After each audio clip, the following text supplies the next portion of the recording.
Let me please introduce Dr. Morley. As I'm assuming everyone knows, Dr. Morley is a Dammert Professor of Gerontology here at the university. He's been here over 25 years and is also the chair of the Division of Geriatric Medicine as well as the Department of Endocrinology. And he really is the vision behind the GEC. And I feel just very, very privileged to be able to work with him. And again, you came to hear him, so let me ask him to come up and talk about anorexia and weight loss. Again, welcome, particularly if this is your first GEC event or first time to visit our campus. We are just very, very pleased that you're here. And enjoy the morning. Smaller. Maybe too loud. We'll see. Okay, so it's, as I said earlier, nice to see you all here. And I need to point out at the beginning, anything I know about weight loss is because I've worked with wonderful dietitians over the years, I've worked with wonderful nurses, and I've worked with phenomenal patients who've always taught me something about why they're losing weight. And if you just listen to most people, they will tell you why. So the thing I've most learned from the nurses, though, is you have to be able to weigh a patient or you will have weight loss, particularly for those of you who work in nursing homes. And so if there's any major fact that you can take home, is it's impossible to get people to weigh people appropriately, consistently, year after year after year, month after month after month. The only way I've ever seen it really work is where whoever's responsible for the weighing records their weight in the weight chart every time they weigh. And then you do really well. It amazes me how people who are quite a bit younger than me seem to care very much if their weight wavers by a quarter of a pound, and they'll work out that there's something wrong with the scale or something. So the single most important thing you can do is realize, get the person who's usually a nurse's aide who's weighing to do this, and you'll do well. I should point out that two of the dietitians I work with, Megan from ANHC Maryland Heights and Julie from Town and Country, are here. We had a major fight this morning because Town and Country is actually winning in the weight loss in the nursing home just by 3% versus some other number which is uncertain because we had a weighing problem a little while ago, and it's starting to get better now that the weights have been fixed once again. I can't blame the dietitian for weighing problem, but both of them are here. Can you just put your hands up, one there and one there? You should talk to them because they have managed to do wonderful things. Julie will tell you she does nothing. It's all her team who does it. And I see Julie running around all the time where I know it's very difficult to get the team always to do everything because they're busy and they have problems. Megan has a slightly stronger team, but nevertheless, both of them have done a wonderful job. So I just wanted to give a shout out to them. So now let's talk a little bit about anorexia and weight loss. Point out my conflicts of interest for this talk. At the moment, I have no conflicts, though there are a couple of things I would like to point out. If your doctor sends you to get a drug and it costs more than $4 a month, tell your doctor that you're sure there's a $4 a month drug that will replace the $600 or $300 drug that he's managed to give you, and 9 times out of 10, this is right. Occasionally, there are expensive drugs you need, but most of the time you don't. And by the way, for diabetes, $2 drugs, which is metformin, is the drug of choice. So you can also get sulfonylurea. It's not a drug of choice. And I understand not pioglitazone, but Avandia is also on that list now. But nevertheless, cheap drugs are always better. And please try and remind people of that because it makes a huge difference. Remember, expensive drugs have been out for 5 or 6 years. We haven't had enough time to know in old people what problems they're going to cause. So certainly all drugs can cause anorexia, and therefore be very aware of this. So this is a study published by the Hawaiian group in the Journal American Medical Directors Association, which I edit, and this was looking at the prevalence of nutritional problems among nursing home patients across the United States. And the weight loss is 8.6%. So the 3% that we're hovering around is very good. You should be in a nursing home below 5%. That includes your hospice patients. It includes everybody. There's a tendency to say, well, they're on hospice, so they should lose weight. If they're on hospice and they should lose weight, you're not doing as good a job as you should be, because part of the thing hospice is supposed to be doing is helping keep the weights up for the patients, because you still want them to be eating and enjoying themselves. BMIs just point out that in nursing home, fatness is not a problem. We have a few fat people, but where the problems are BMIs below 26% and below 24, 69%. And you most probably don't want anybody in the nursing home to fit into those two groups, because that says that they've usually lost weight. And then food left on the plate is variable.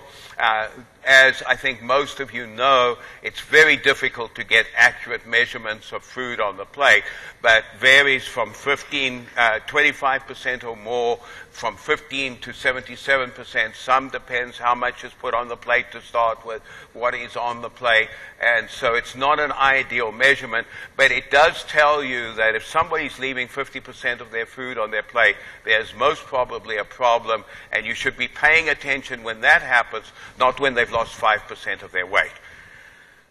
So the major message for all of us here today is a very simple one, and that is weight loss leads to death.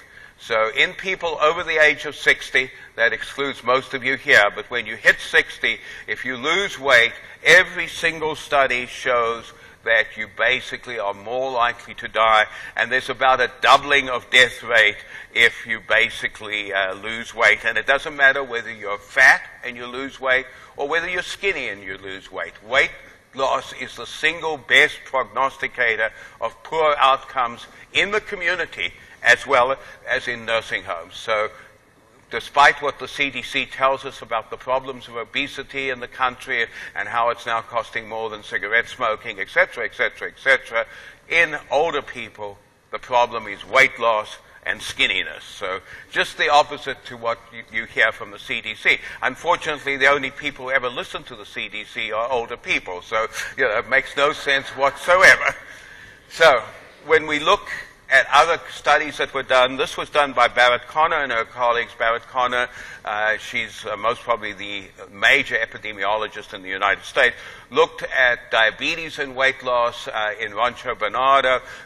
Many of you would have seen the 60-minute segment on those people there who are highly healthy and wonderful. And what she showed there is, again, weight loss in people with diabetes. The one group who I always thought weight loss could be good for, again, increases death rate fairly significantly, and it doesn't matter whether it's intentional. And she also looked at a subgroup where she waited 5 years to see, and people who are losing weight will die earlier in these groups. So something that's important to be aware of. This is a study we did a number of years ago now, and we did them in nursing homes from Seattle to Florida, and we looked at people who were losing weight, basically, and then we also looked at people who, so all of these people to start with were losing weight. And then those who continued to lose weight, about 30% of them died.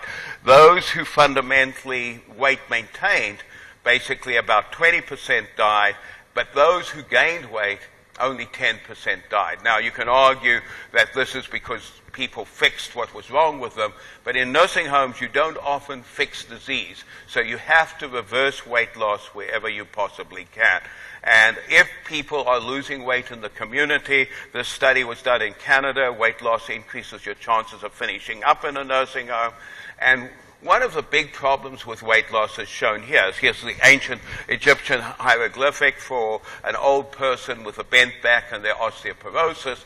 And fundamentally, a study done out of San Francisco around the United States, they found a group of women who thought that they were just not cute because they were overweight. They didn't get that Rubenesque is wonderful. They thought that skinniness is good. So they all decided between 60 and 70 they should lose weight.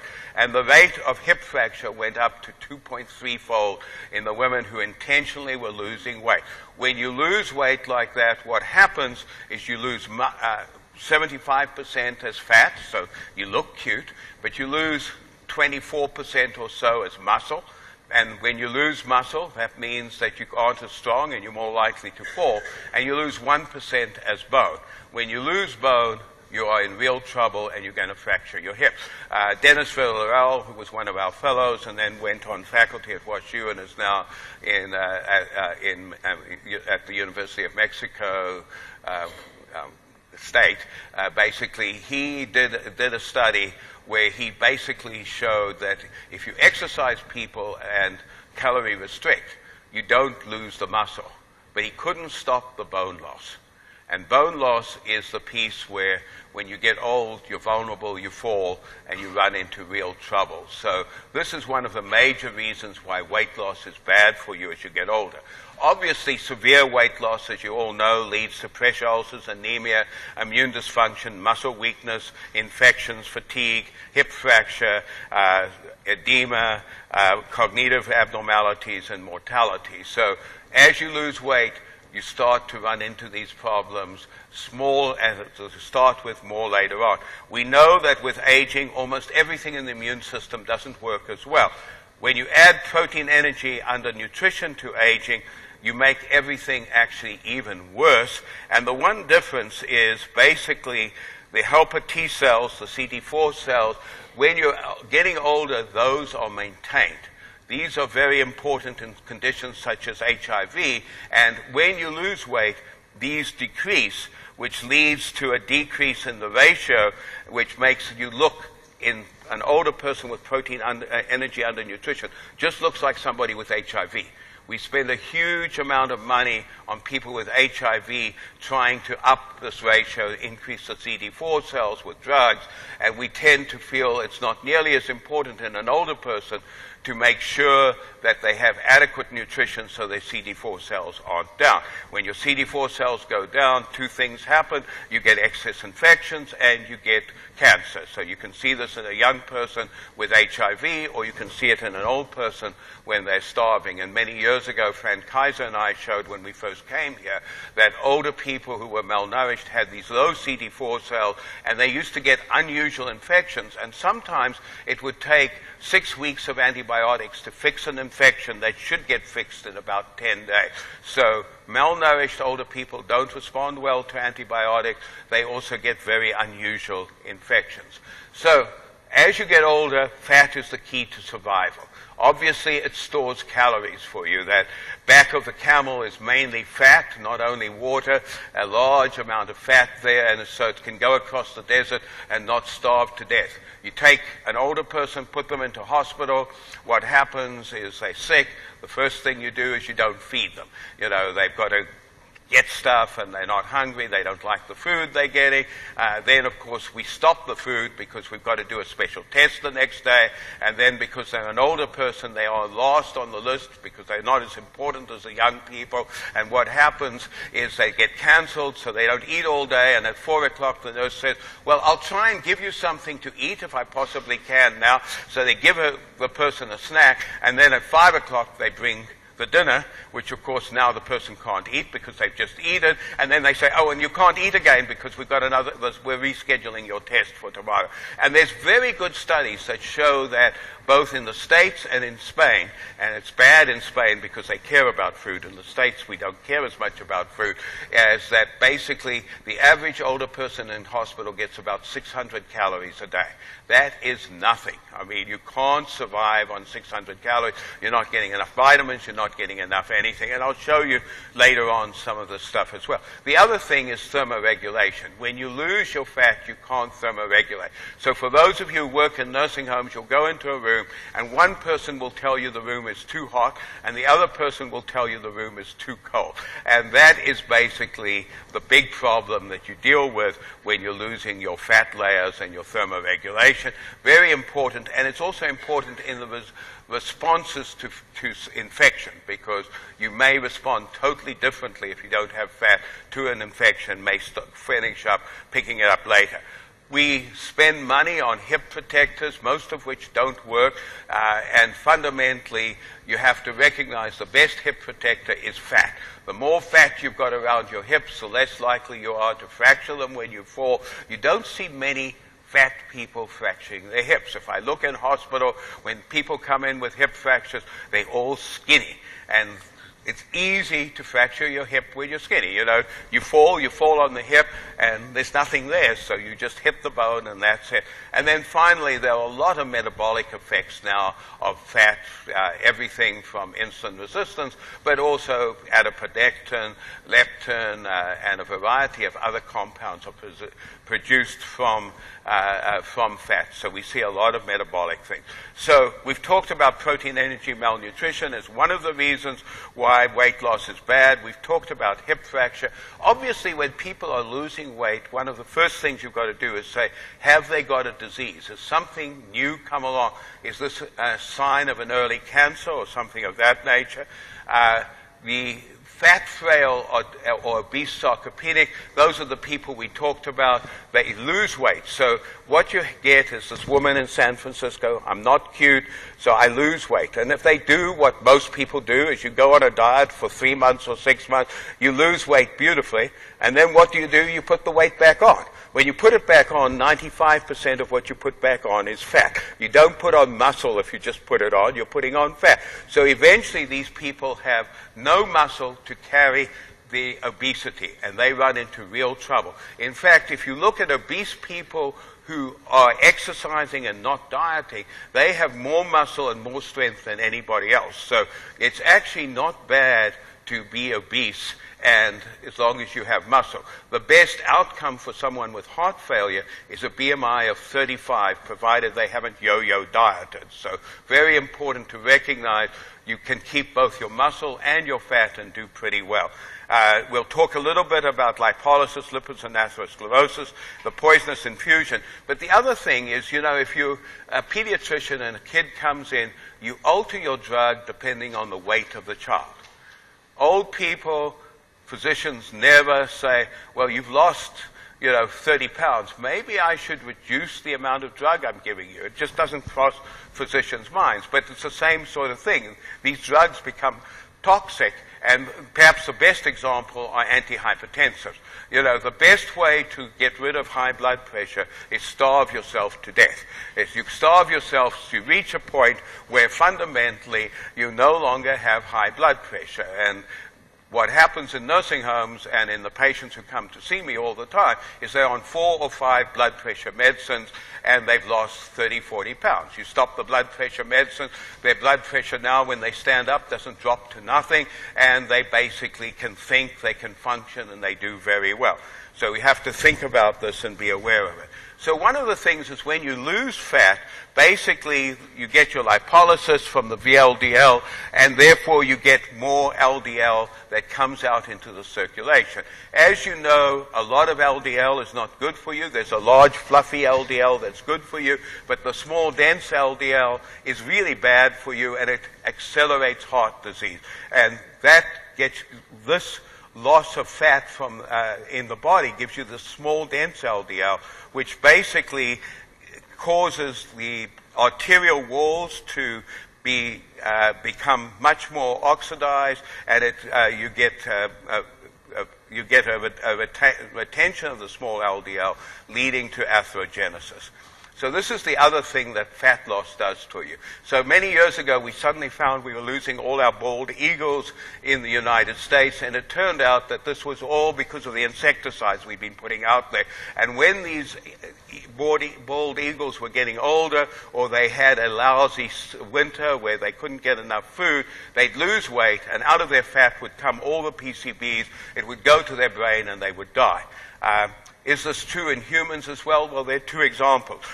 One was done in France, where they showed that when people lose weight, your PCBs and DDEs go up fairly dramatically. And then Roy Walford, basically, who believed that you should starve every other day of your life. I knew him well when I was at UCLA, and he used to live on Venice Beach. So he had this wonderful approach that one day he would basically go out and party, and they'd have lots of alcohol, lots of food, great food. He was a good cook. He'd have great food. If you went to his house that day, you had a wonderful day. If you went the next day, there was no food, no nothing, and he'd shown in mice that this would make him live forever.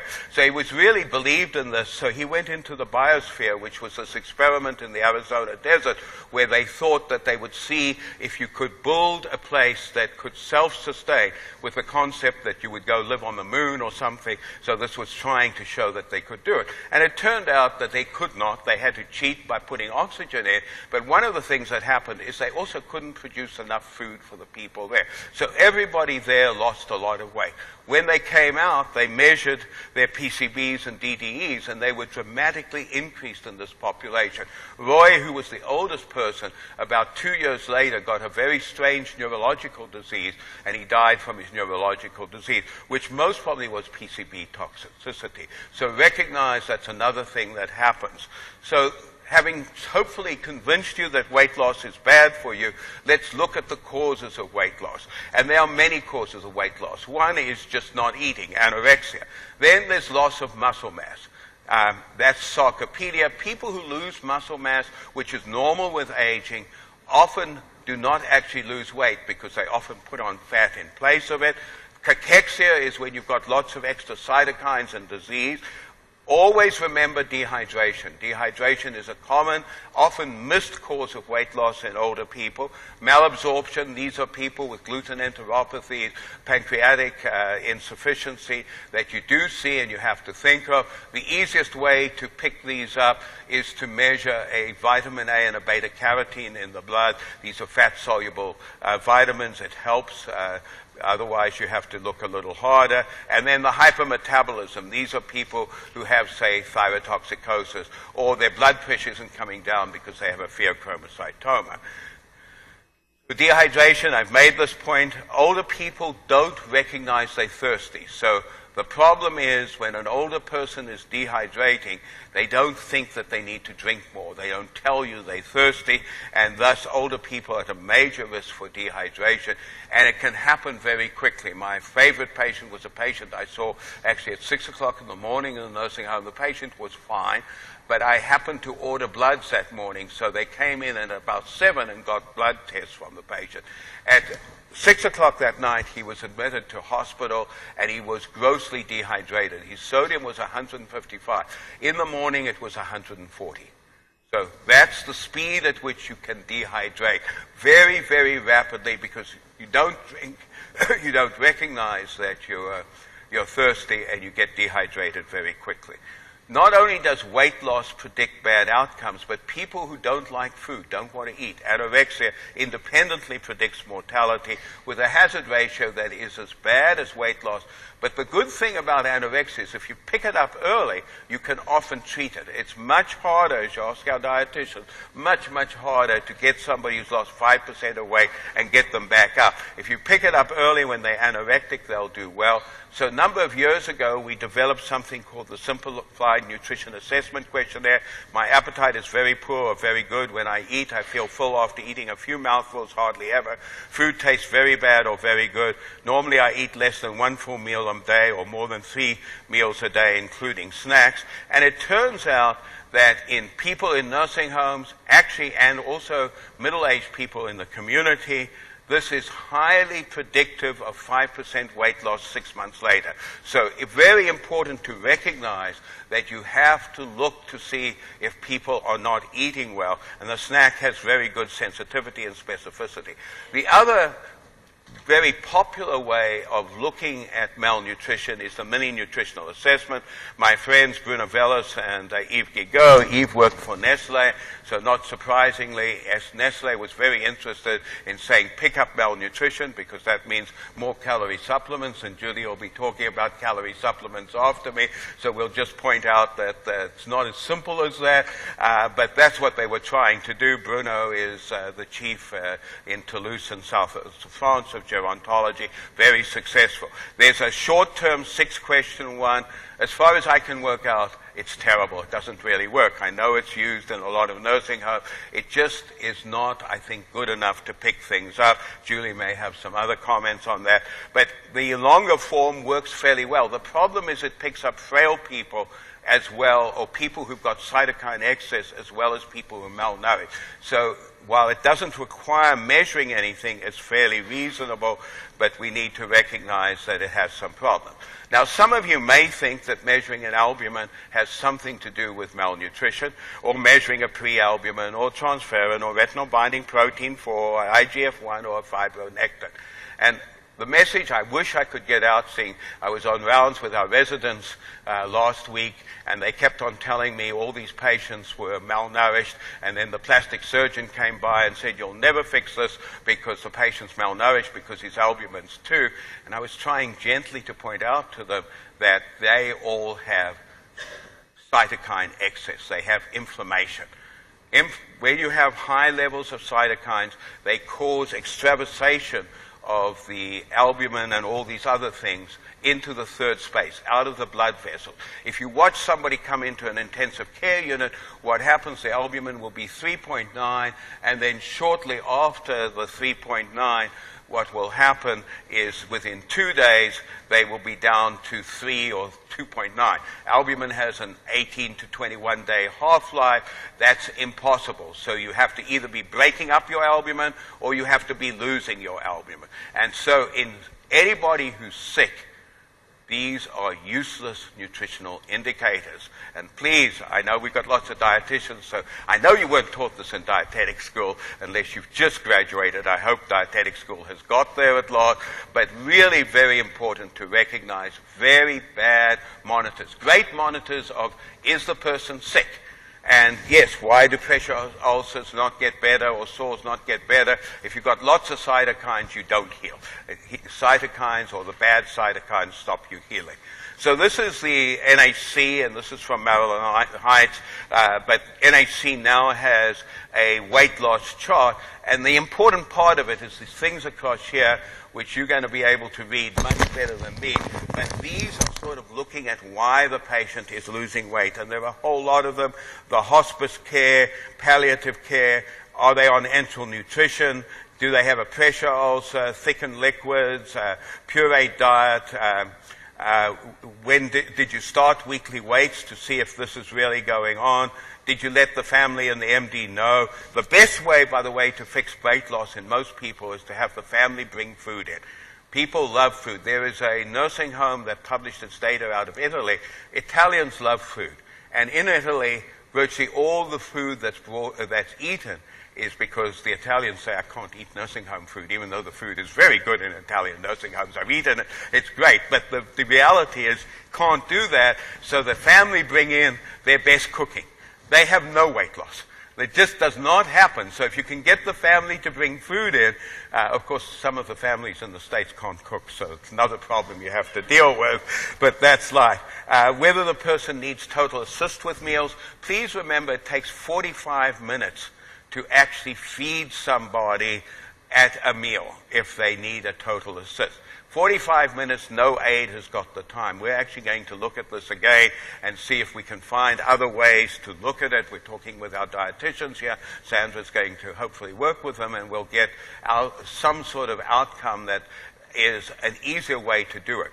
There is something in Japan called My Spoon, which actually is a robot that feeds you. And we may have to go to those levels because there'll never be enough people to feed people. So that's where it is. And then basically people who eat meals in bed. By the way, just so you all know, I was doing rounds last week in our wonderful hospital behind me, and we had 4 patients with aspiration pneumonia. They were all eating breakfast when I went in. They were lying back. I don't think I can get far enough back to how they were lying. And they were coughing. And I was looking and thinking, now, does this make sense? It's sort of common sense it doesn't, right? Okay. In addition, you now collect the PHQ-9, as you know, as part of the MDS. And that basically, I think, looking for depression, I'll show you, is one of the major causes that you have to be aware of. So this is just showing you that as we get older, we all eat less. And this is the norm from the NHANES, which is a national study in males and females. Males eat less both in total amount and as a percentage than females. So when I first got into geriatrics, so that's about 30 years ago, I was an endocrinologist, and I had an interest in nutrition, all obesity, by the way, not in undernutrition. So here I am trying to say, well, what can I do as a geriatrician? So I thought, well, I can look at undernutrition. So I wrote a paper with Andy Silver, and we talked about the anorexia of aging and the causes of that anorexia of aging. And basically, I've gone around the world ever since. Everybody in the rest of the world thinks that I discovered this, that this was wonderful, and they take me all over the world to tell them about anorexia of aging. Very nice, except the only difference is if you could read Latin, you would understand, like I did, that I had nothing to do with the anorexia of aging, but it was found by Cicero, who pointed out, and I know you've all read this, so we'll just go on to the next one, right? No, so what Cicero said is, he said, I'm grateful to old age because it's made me so much more interested in good conversation and so much less interested in good food. The anorexia of aging. But, I get the credit, so what can we say? That's how life is. So one of the things that happens when we age is taste and smell get worse. It turns out that most of our taste is not how we taste food, but it's the smell when the food gets inside us. You get these aromatic amino acids that drift up to the back of your nose, and you sniff your food. So it's like sniffing cocaine, same sort of idea. Once you really understand this, you really lose interest in food. It's not as good as you might think it is, but nevertheless, it's important to be aware of this, and it does make a difference. So things that you can do are sensory stimulation. Baking food near the person, good smelling food. I've been trying forever. My daughter Susan is an administrator at Maryland Heights, and I've been trying to get her to work with some of these chefs somewhere in Chicago who, you go to there's this restaurant in Chicago where it costs, I think, $500 a meal. I went once with Julie. It was about $500. It was a hell of a lot of money. Julie conned me into going to and the food looked beautiful, but in addition, it had specific smells, and he puts it on pillows, and the pillows waft out smell, and the food doesn't have to cost that much. It wasn't that good. Okay, it was okay, but not that good. And I'm trying very hard to find somebody who wants to try that in nursing homes, because like baking bread, I think those things will make a difference. So why do people not eat? Well, one is smell and taste. The next thing down the road is, in fact, basically, food gets into the stomach, and nitric oxide is released, and the fundus of the stomach gets bigger. This is adaptive relaxation. It holds the food there, then it drops it into the antrum. You get antral stretch and satiation signals. What happens as we get older is, in fact, nitric oxide is not released, so there is a decrease in the fundal adaptive relaxation. Therefore, the food gets into the antrum quicker, and the satiation signals get back much quicker, and we showed that a number of years ago. And it's really important to recognize older people can't eat a normal-sized meal. That loss of adaptive relaxation means that you've got to have many more smaller meals, so snacks between the meal or something like that. And we showed that when we basically put a tube into the duodenum, that in fact we could then change the whole of that satiation. So it's really the stuff getting into the stomach makes a difference. So Margaret Wilson, when she was here, actually went ahead and did a study where she actually gave people a liquid supplement an hour before a meal and the meal, or with the meal. When you give it with the meal, you just eat the less calories with the meal that the liquid supplement has. If you give it an hour before, it's all out of the stomach, and then you eat that as well as what you would normally eat in a meal. So you should never give caloric supplements with a meal. You give them an hour to 2 hours before a meal. Every time I go into a hospital, the caloric supplement comes on the tray, and you wonder why they're not getting anywhere. And good nurses know this and don't do that. Okay. We also showed that when food gets into the duodenum, it actually releases cholecystokinin. Cholecystokinin is a satiating agent, and in old people you get more release of cholecystokinin. So lots of people want to give more fat to actually try and get older people to put on calories. The problem with this is you increase the cholecystokinin, it also actually works more, so fat is the major releaser of cholecystokinin. So it doesn't always work when you're building up the fat, you're actually making the person feel sick and aversive to meals after a while. So what I've told you here is when we look at the anorexia of aging, smell and taste go down. There's the changes in adaptive relaxation and antral stress, decreased rate of gastric emptying, particularly with big meals, which makes a big difference. The increase in the cholecystokinin. What I didn't tell you, but I told you that males actually have a bigger anorexia of aging than females. With age, male hormone, testosterone goes down. This acts on the fat mass and increases leptin, and we've shown that the increase in leptin actually is an anorectic agent in older people. So again, the low testosterone may play a role. So now let's look at some real patients, and you can see I'm looking after the anonymity of this patient much better than I do most of my other patients. So this patient was the companion of an 82-year-old. The 82-year-old died. The patient became very ornery, went around the house scratching the children in the house, was incontinent all over the house, and stopped eating. It withdrew into a hole in the backyard, perhaps its version of a nursing home, and they called out the veterinarian. The veterinarian came out, took one look, and said, senile dementia, quite obviously. Well, I think what we'll do tomorrow is I'll come back and do the appropriate therapy, which obviously is euthanasia. So say goodbye to your friend today, because tomorrow the friend won't be here. Fortunately, the pompous veterinarian, like the pompous doctor, went home and discussed this with his wife, which of course pompous doctors are not supposed to do because HIPAA says we can't discuss it with anybody. So this is a real negative. So basically he gets there, he's discussing it, and the wife says, wait a bit, there's a much easier answer. So the wife comes out next day and she hand feeds the patient, she talks gently to the patient, she is very positive with the patient. And what you see here, 3 months later, after excellent psychotherapy for depression, is one big fat cat. By far the commonest cause of weight loss in older people is depression. Middle-aged people, when they get depressed, put on weight. Old people lose weight.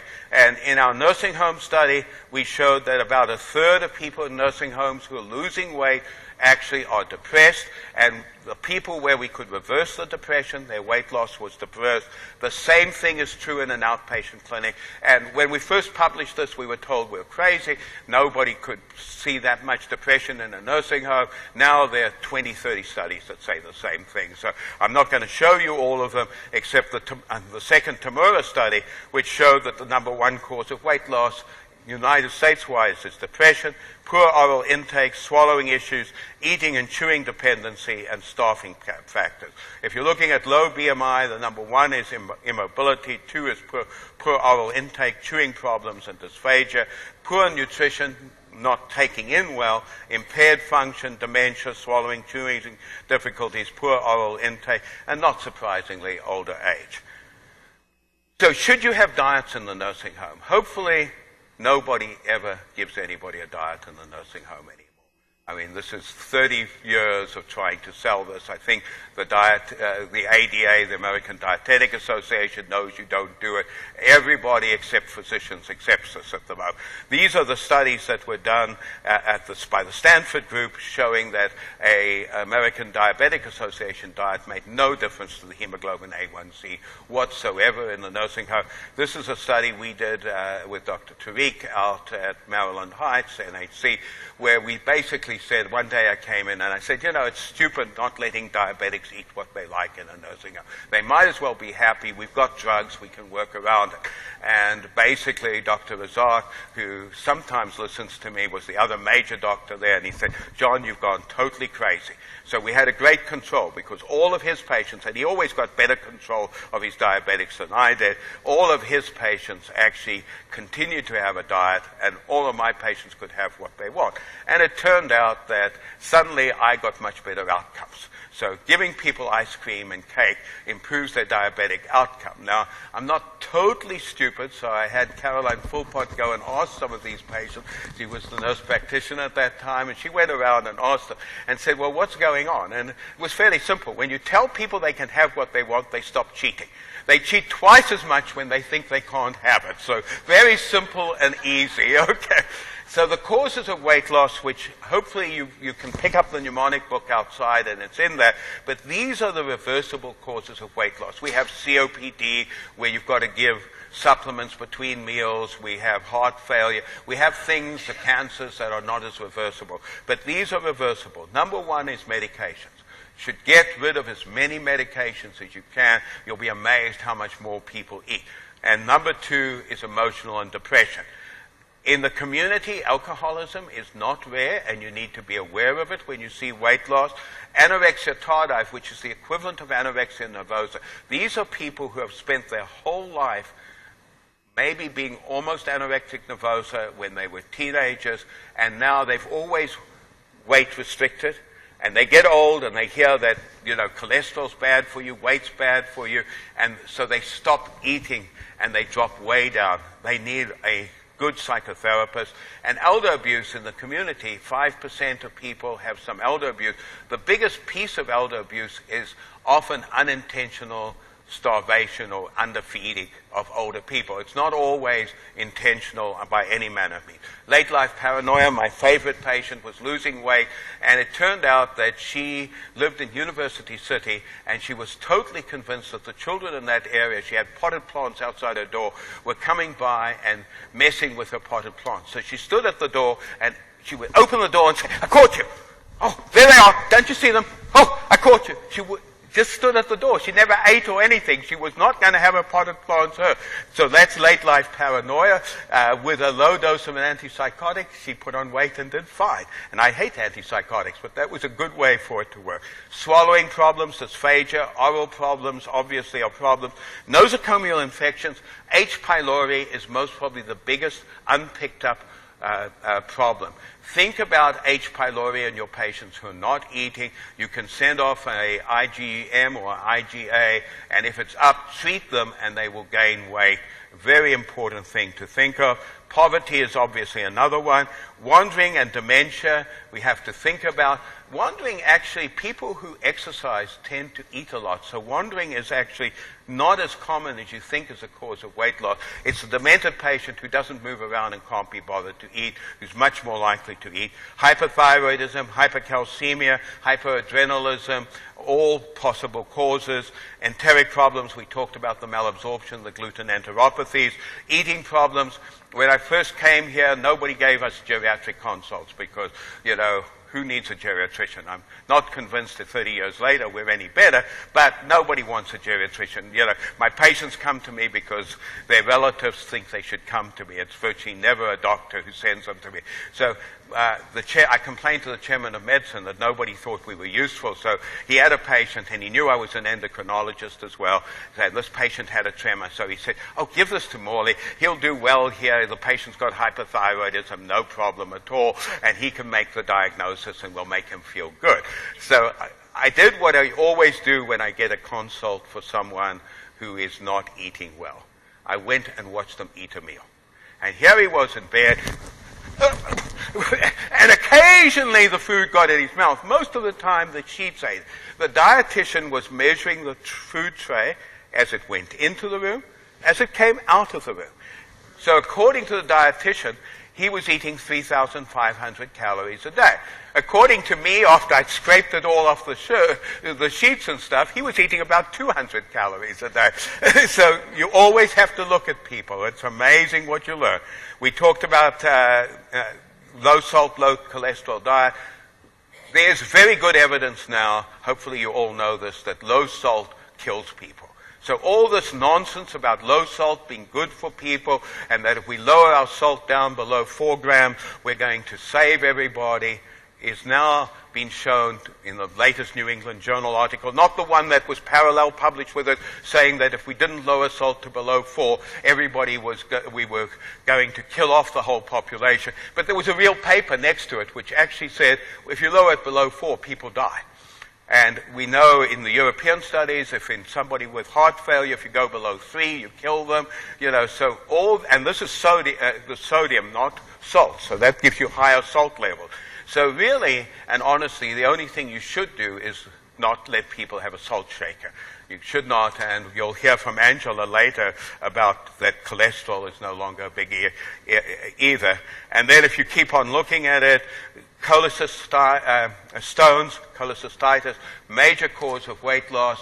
When I was basically had my gallbladder, I lost 70 pounds over a 6-week period. Was really interesting. So you have to recognize that you have to look at these things. Cachexia. This is when you're producing extra cytokines. I'm not going to spend a lot of time. This is the intercom style with COPD. And what they did is they actually had an exercise program, but they gave people a supplement between meals. They did 24 months, and at the end of 24 months, they improved weight, fat-free mass, muscle strength, 6-minute walking distance, and decreased hospitalization. Julie will talk about the energy supplementation, but please remember that food presentation is extraordinarily important. If I basically slop something down in front of you, the table is dirty, the person next to you is peeing on the floor, you're most probably not going to eat it. Okay?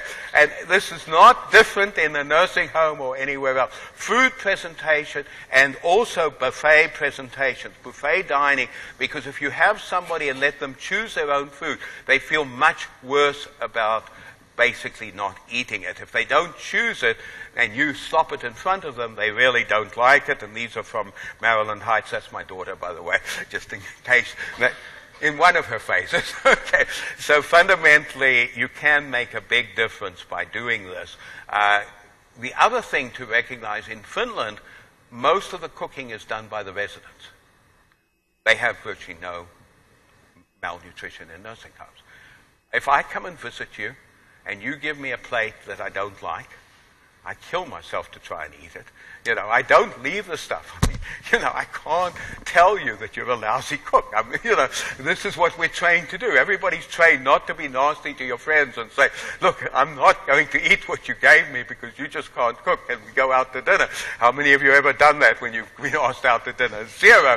And you may leave a little bit and say, well, I'm on diet or something. But, realistically, we don't do that. And the same thing, if people are cooking in a nursing facility and the people who are cooking are not the people employed to do it, but fundamentally the other residents, you do much better. Somebody has to convince CMS that this is a very reasonable thing to do. I know we can't do it at the moment, okay, but CMS does some similar thing.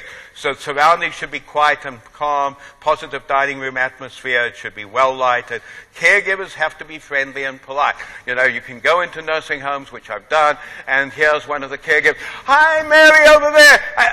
You went out last night, didn't you?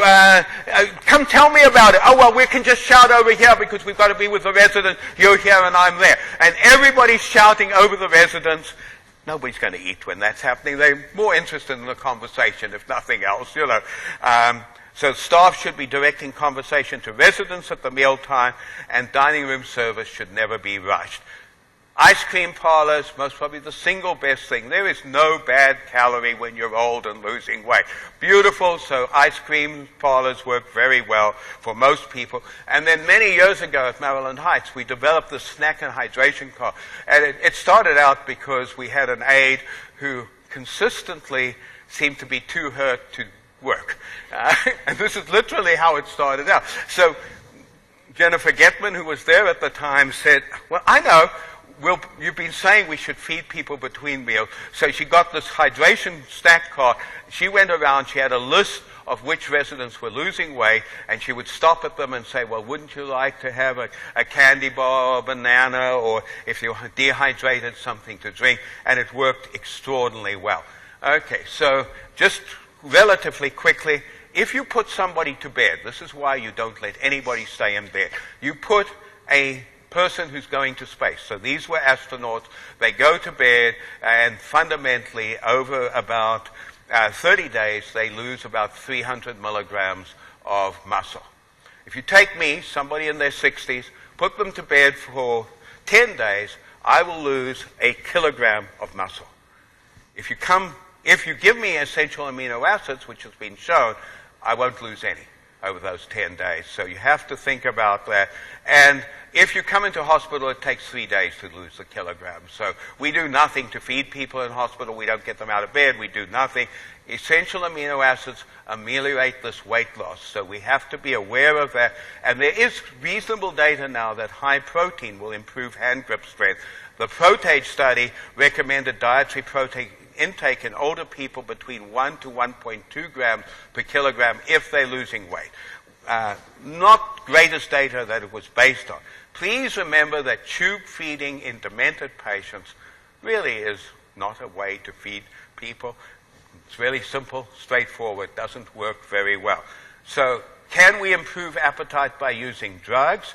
And the answer is majestol acetate will increase your appetite.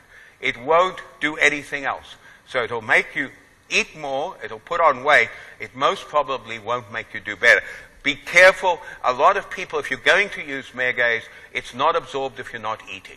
So therefore, when people get megase, most of them aren't eating, so you give it to them, nothing happens.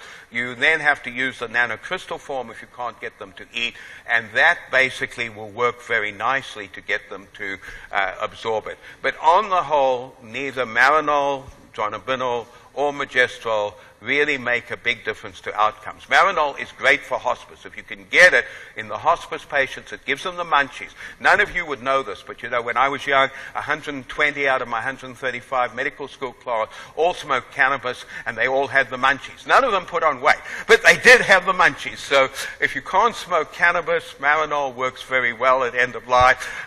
If you happen to live in Portland or somewhere up in those, Denver, wherever, that's fine. You can do it, but where we live here. And please remember, every farmer in this state has smoked cannabis all their life because it was a cash crop for them, and they sort of used their own cash crop. So if you're going to treat them, you've got to double the doses compared to the real doses, otherwise it doesn't work. Something I learned, okay? So the other thing to recognize is extra virgin olive oil is turning out to be most probably the snake oil. It puts on weight, number one. So your salad dressings should always be extra virgin olive oil. All the cooking should be done with extra virgin olive oil. And if you do that, it decreases oxidative damage, it improves memory in animals, and it reduces mortality, and in people with Alzheimer's disease, improves thought process fairly nicely. So we should be doing it. In Spain, they eat between 1 to 2 liters per person of extra virgin olive oil a week. I defy any of you to do this, okay? But I didn't believe it, and I've got lots of friends in Spain, and they showed me how they did it, and I thought, and I've tried. I can get to 1 liter a week. It's hard, but you can do it. But we should at least be doing that. Calcium, please remember that if you can give a low-fat serving of yogurt and they'll have it at night before they go to bed, and calcium should always be given just before you go to bed because you pull the calcium off your bone. If you go ahead and do that, you've got all the calcium you need. The average person, female, 600 milligrams, 800 milligrams, and a male are taking it. To get to the 1,000, you just need 1 yogurt. So that's the easiest way to do it, and that way it's not a drug, it's much better absorbed, and in fact, you won't be giving these huge excesses which lead, in fact, to people getting heart disease. So we now know if you do the calcium 3 times a day, you will increase heart disease in older people. Data is fairly good for that, so you don't really want to do that. And calcium also interferes with the absorption of all the drugs. So you can stop giving all the drugs if a person's getting calcium 3 times a day. None of them are getting absorbed. Vitamin D, just very quickly, want to point out to you, no point in measuring it. If you're going to give it, and you most probably should, 1,000 international units a day, works. Higher doses don't make any difference. Importantly, don't give multivitamins because the data now is overwhelmingly good for multivitamins. If they're antioxidants, they kill you. 120,000 people in the Cochrane analysis, you die. It's a very small amount. So all of you who are taking your multivitamin every day, you're trying to kill yourself. Suicide is okay. I'm not going to tell you not to do it. But the data is overwhelmingly good. Don't. Okay. I'm going to skip that was the data, and I'm going to skip the rest of this because of time. And I just want to finish up by saying that anorexia in older people is a common problem leading to disability and death. There are many treatable, reversible causes. Caloric supplement alone is sufficient to reverse weight loss and decrease mortality. Please don't forget dehydration. Calcium, vitamin D, olive oil. Think about iron deficiency, 1 iron a day, B12. All of these are useful. And avoid antioxidants and cholesterol-lowering drugs, which you'll hear about later. So covered most of the things, most probably time for 1 or 2 questions. So you can argue about the things like the multivitamin story that I told you. The data is amazingly good. Yeah.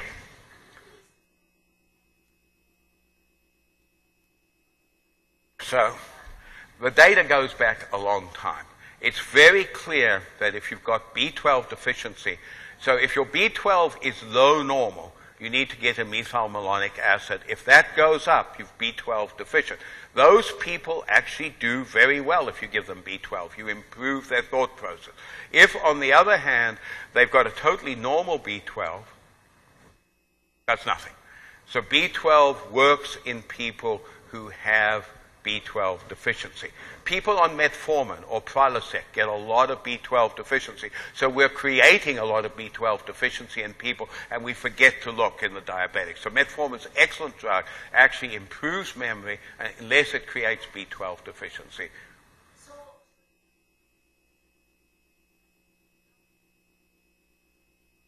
Not any time, most probably once a year or 2 years, or if there's a change. So anybody who comes in who's demented or fatigued needs a B12 checking.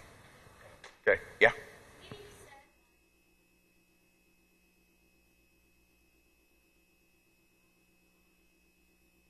Okay.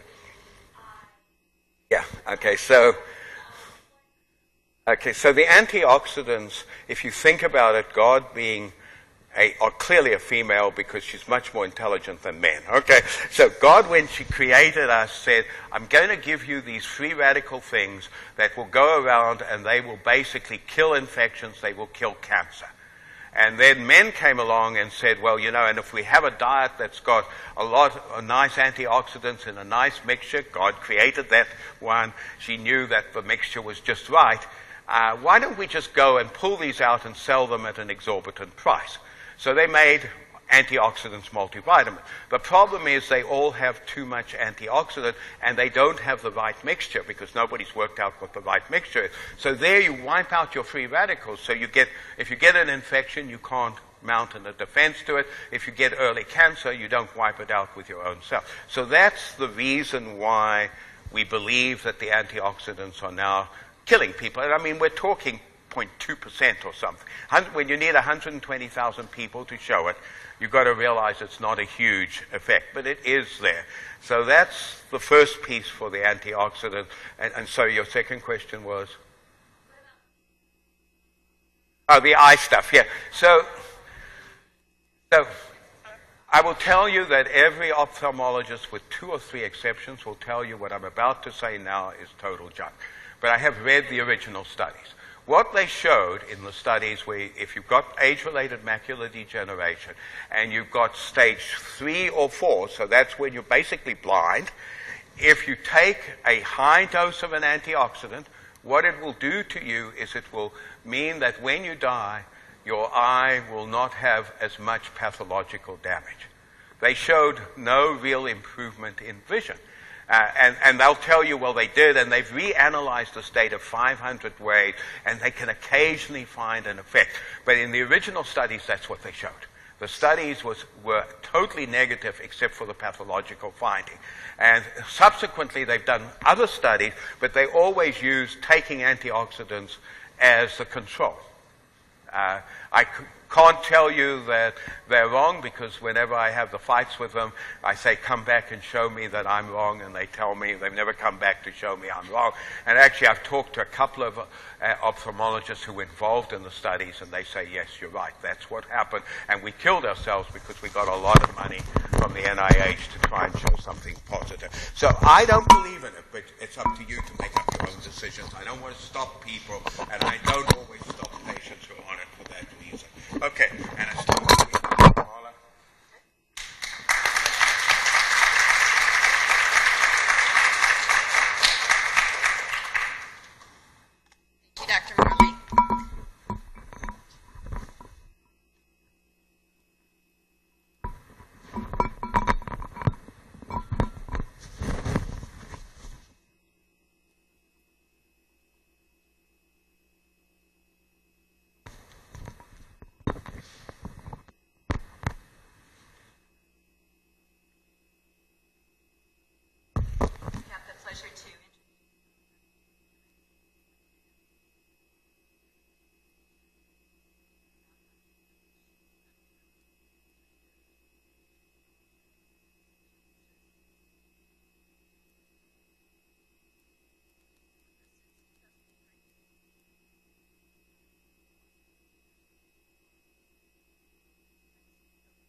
morning.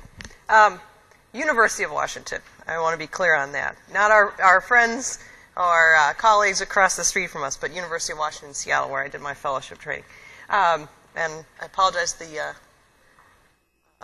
laser pointer is not going to be working for this, so I'm going to have to describe the slides when I want to refer to some of the details. So Dr. Morley has already talked a little bit about caloric supplementation. Hopefully I won't contradict too much of what he said, but I think most of our thoughts are aligned on this, and I want to present the data that's out there and let you decide where is caloric supplementation in our armamentarium in helping to rectify weight loss. Is it magic? Is it malarkey? Or is it somewhere in between? And I think there are reasons and ways to use caloric supplementation that can be of benefit to us. So I have no specific financial relationships to disclose related to this presentation. Again, I do want to talk about the potential benefits of caloric supplementation or oral nutritional supplementation, ONS. You may see that abbreviation in my slides. Talk about whatever functional outcomes we may be able to identify with the use of supplements, and what specific subgroups may be best suited for benefits with supplementation. So as Dr. Morley mentioned in this article that came out in the JAMDA journal, when you look at MDS data, and that's where most of the patient population came in this particular study, what were the identified risk factors or associated factors with weight loss in the long-term care population?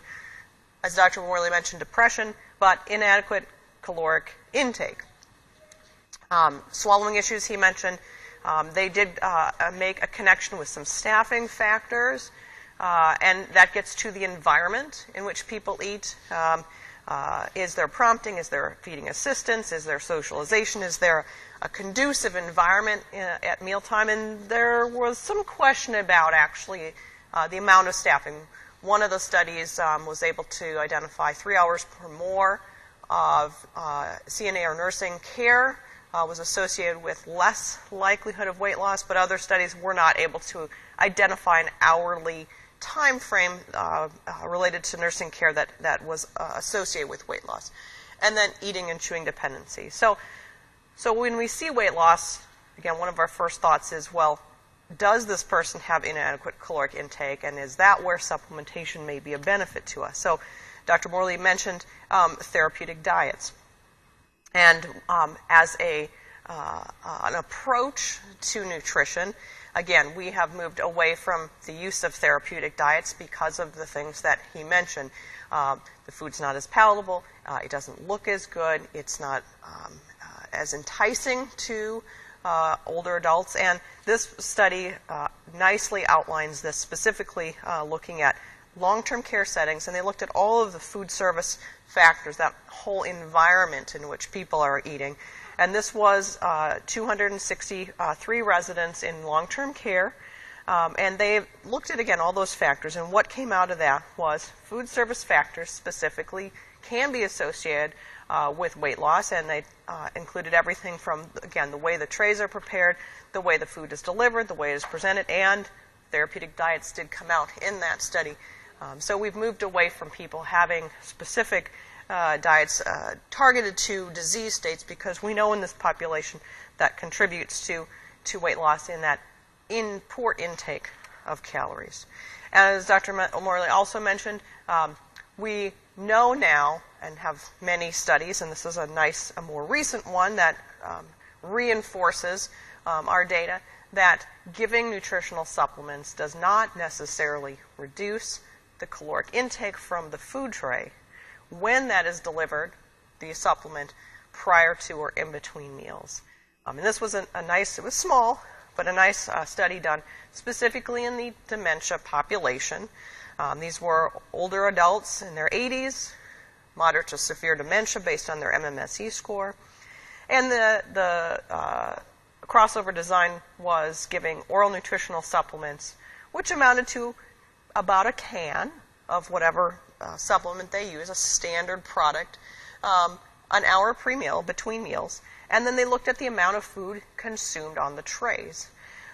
What they found was the people that received those nutritional supplements actually achieved their caloric goals more often than those without the supplements. And the supplements themselves did not reduce either the caloric or the protein intake of the actual meal that was consumed. Now, that's not to say that, again, oral supplements are a panacea and a perfect solution, because, in fact, the people who took the supplements achieved about 57% of their caloric goal. Those without the supplements were about 17 to 20% in achieving their caloric target. So the supplements helped get them closer to their goals, but certainly didn't entirely resolve the issue of their caloric intake. So just to give you a snapshot of some of the products that we might be seeing in the long-term care or community settings, these are names of products you've probably seen and heard, various companies. What I wanted to do is just present in a snapshot what the standard supplement's going to look like. So most of these come in cans that are about 230 to 250 mils. Most of them have a caloric content of about the same, 230 to 250 calories. So they're about 1 calorie per cc. Now, there are some products that are designed to be higher in caloric content, either higher in protein, and thus protein contributing to higher calories, but also just higher caloric overall content, usually because of an increase in the carbohydrate component. So you notice some of these, for example, the 2-cal. Why is it 2-cal? It's 2 calories per cc, so you've got about 425 calories in that standard 1 can volume of around 230 or so mils. So you'll also notice in here the protein content. Most of these products have about 10 grams of protein per can. And this is important later on when I start presenting some of the data that revolves around protein intake. All right. So just one comment about our diabetic population. Again, we aren't using therapeutic diets with diabetics, and we know that their outcomes are similar if they're on a regular diet. But one interesting little study, again, not very big study, 40 diabetics in the community, and in fact, these weren't elderly, but it's an interesting study that they randomized these individuals to take either a diabetic or a non-diabetic oral supplement. And these were people that were at nutritional risk and they needed the caloric supplementation. And they got it twice a day, about 200 mils twice a day. And they followed them over a 12-week time frame. And they said, what happens to their nutritional factors? What happens to their diabetic factors? And what they found was, and you can see in this graph, those that were on the standard supplement had an increase in their, this is postprandial glucoses. That pink line represents those that were on the diabetic-specific supplement. So the postprandial glucoses were improved by about, this is British using millimoles per liter, but about 70 milligram per deciliter difference in the postprandial glucoses. But fasting glucoses were not different. Hemoglobin A1Cs were not different. In fact, the weight change in the two arms was not different. So if you have someone who's having postprandial glucose problems and is on supplements, there's a reason to perhaps think that a diabetic formulation might be better, but it's not going to change their overall fasting or A1C profiles. Some of you may be familiar or have heard the Choosing Wisely campaign. This is something that's an initiative out of the American Board of Internal Medicine, and they've gone to a number of societies in the country and said, what are your top 5 or your top 10 most important points that you want to inform the public about that doctors, nurses, health professionals should or shouldn't be doing based on the good care of adults? And many of these societies are geriatric societies. So American Geriatric Society has their top 5 do or don't do list. American Medical Directors Association has their list. And I want to bring this up because the American Geriatric Society, actually their top 10 list, number 8 on this list from the American Geriatric Society said we should avoid using prescription appetite stimulants or high caloric supplementation. So you heard Dr. Morley mention what these appetite stimulants really don't do or don't provide. And the society is saying that the same thing for high-calorie supplements. Not to give them to treat anorexia or cachexia in older adults, because we should be optimizing social supports, providing feeding assistance, and clarifying the goals and expectations of care. So they have a statement that says we shouldn't even be using these for this purpose. And again, when you paint with a broad brush all older adults, all people in long-term care, no, the data I'll show you doesn't imply that just applying a supplement to any particular individual necessarily will give us beneficial outcomes, but I think there are those subgroups, and I want to try to highlight what those subgroups might be that might actually benefit.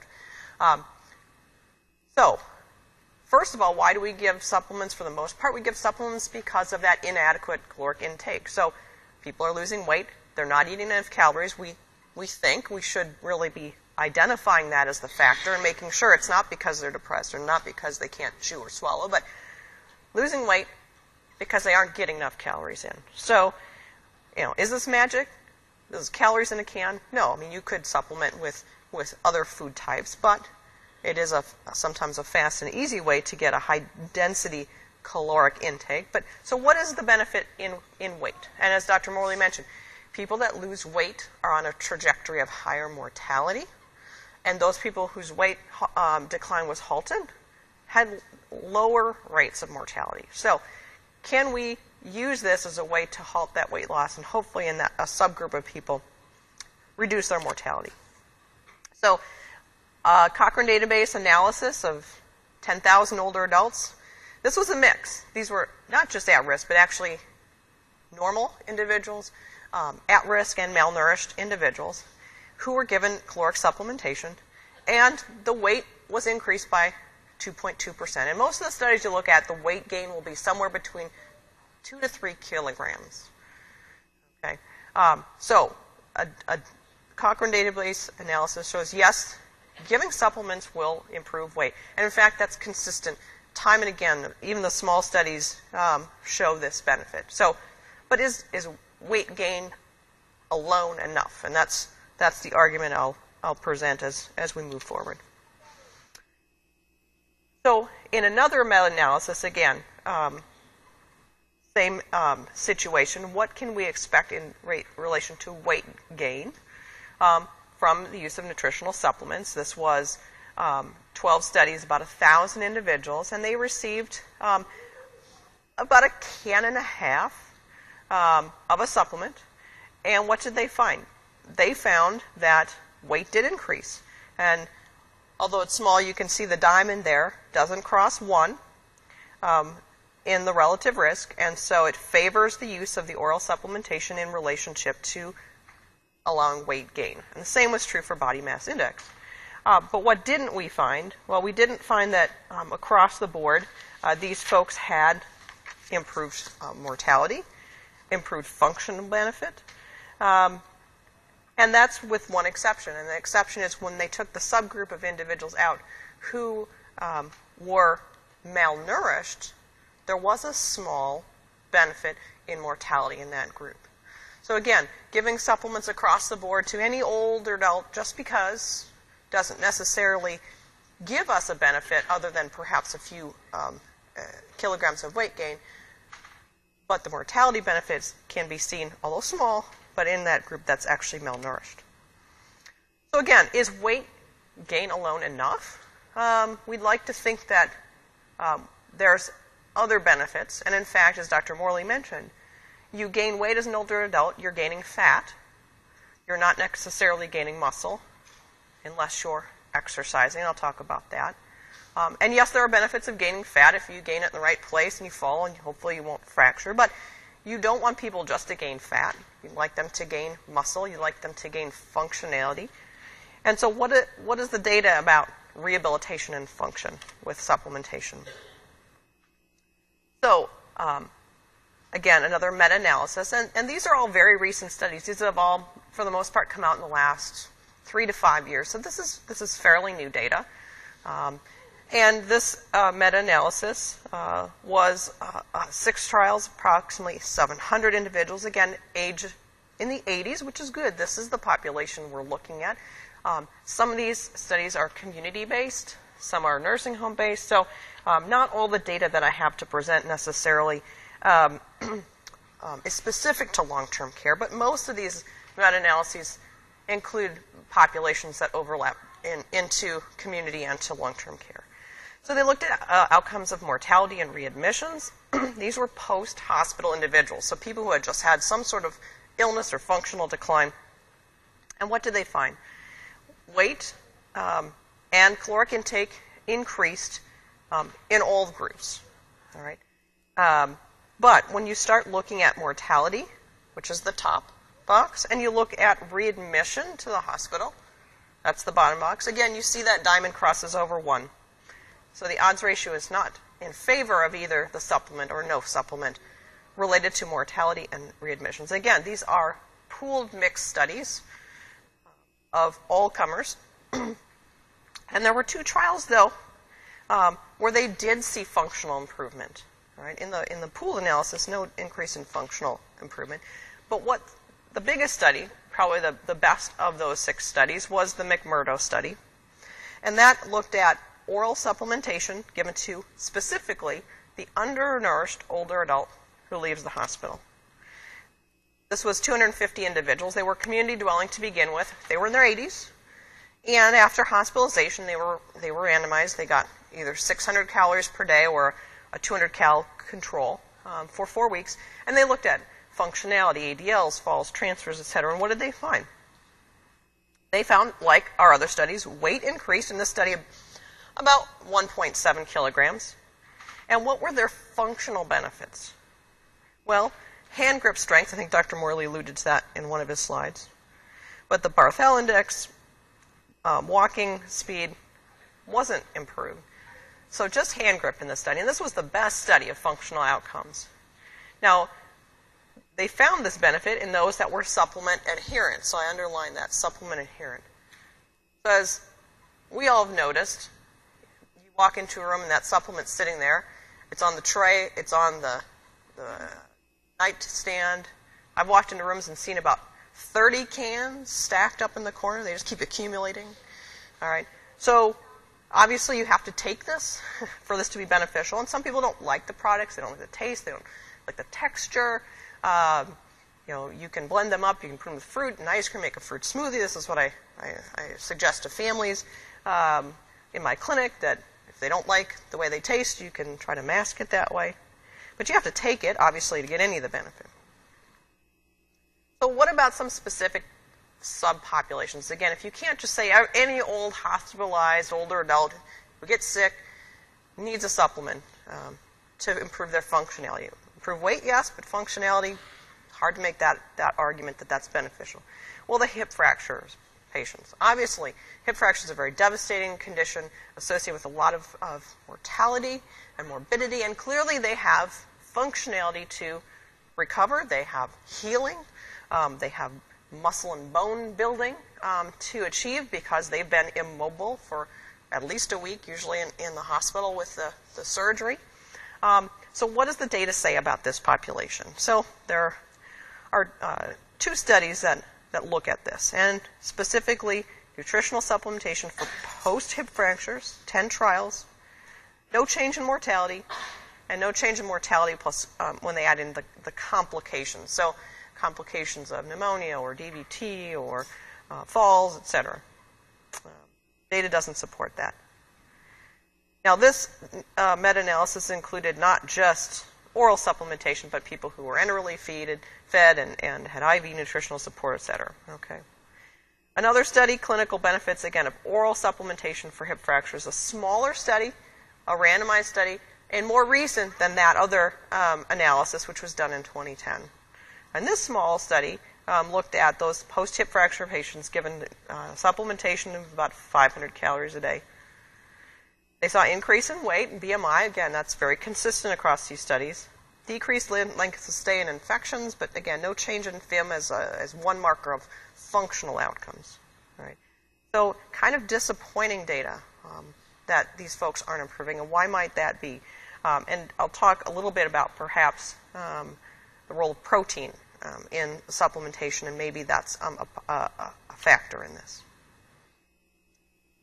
So lots of our folks in long-term care are at risk for skin compromise.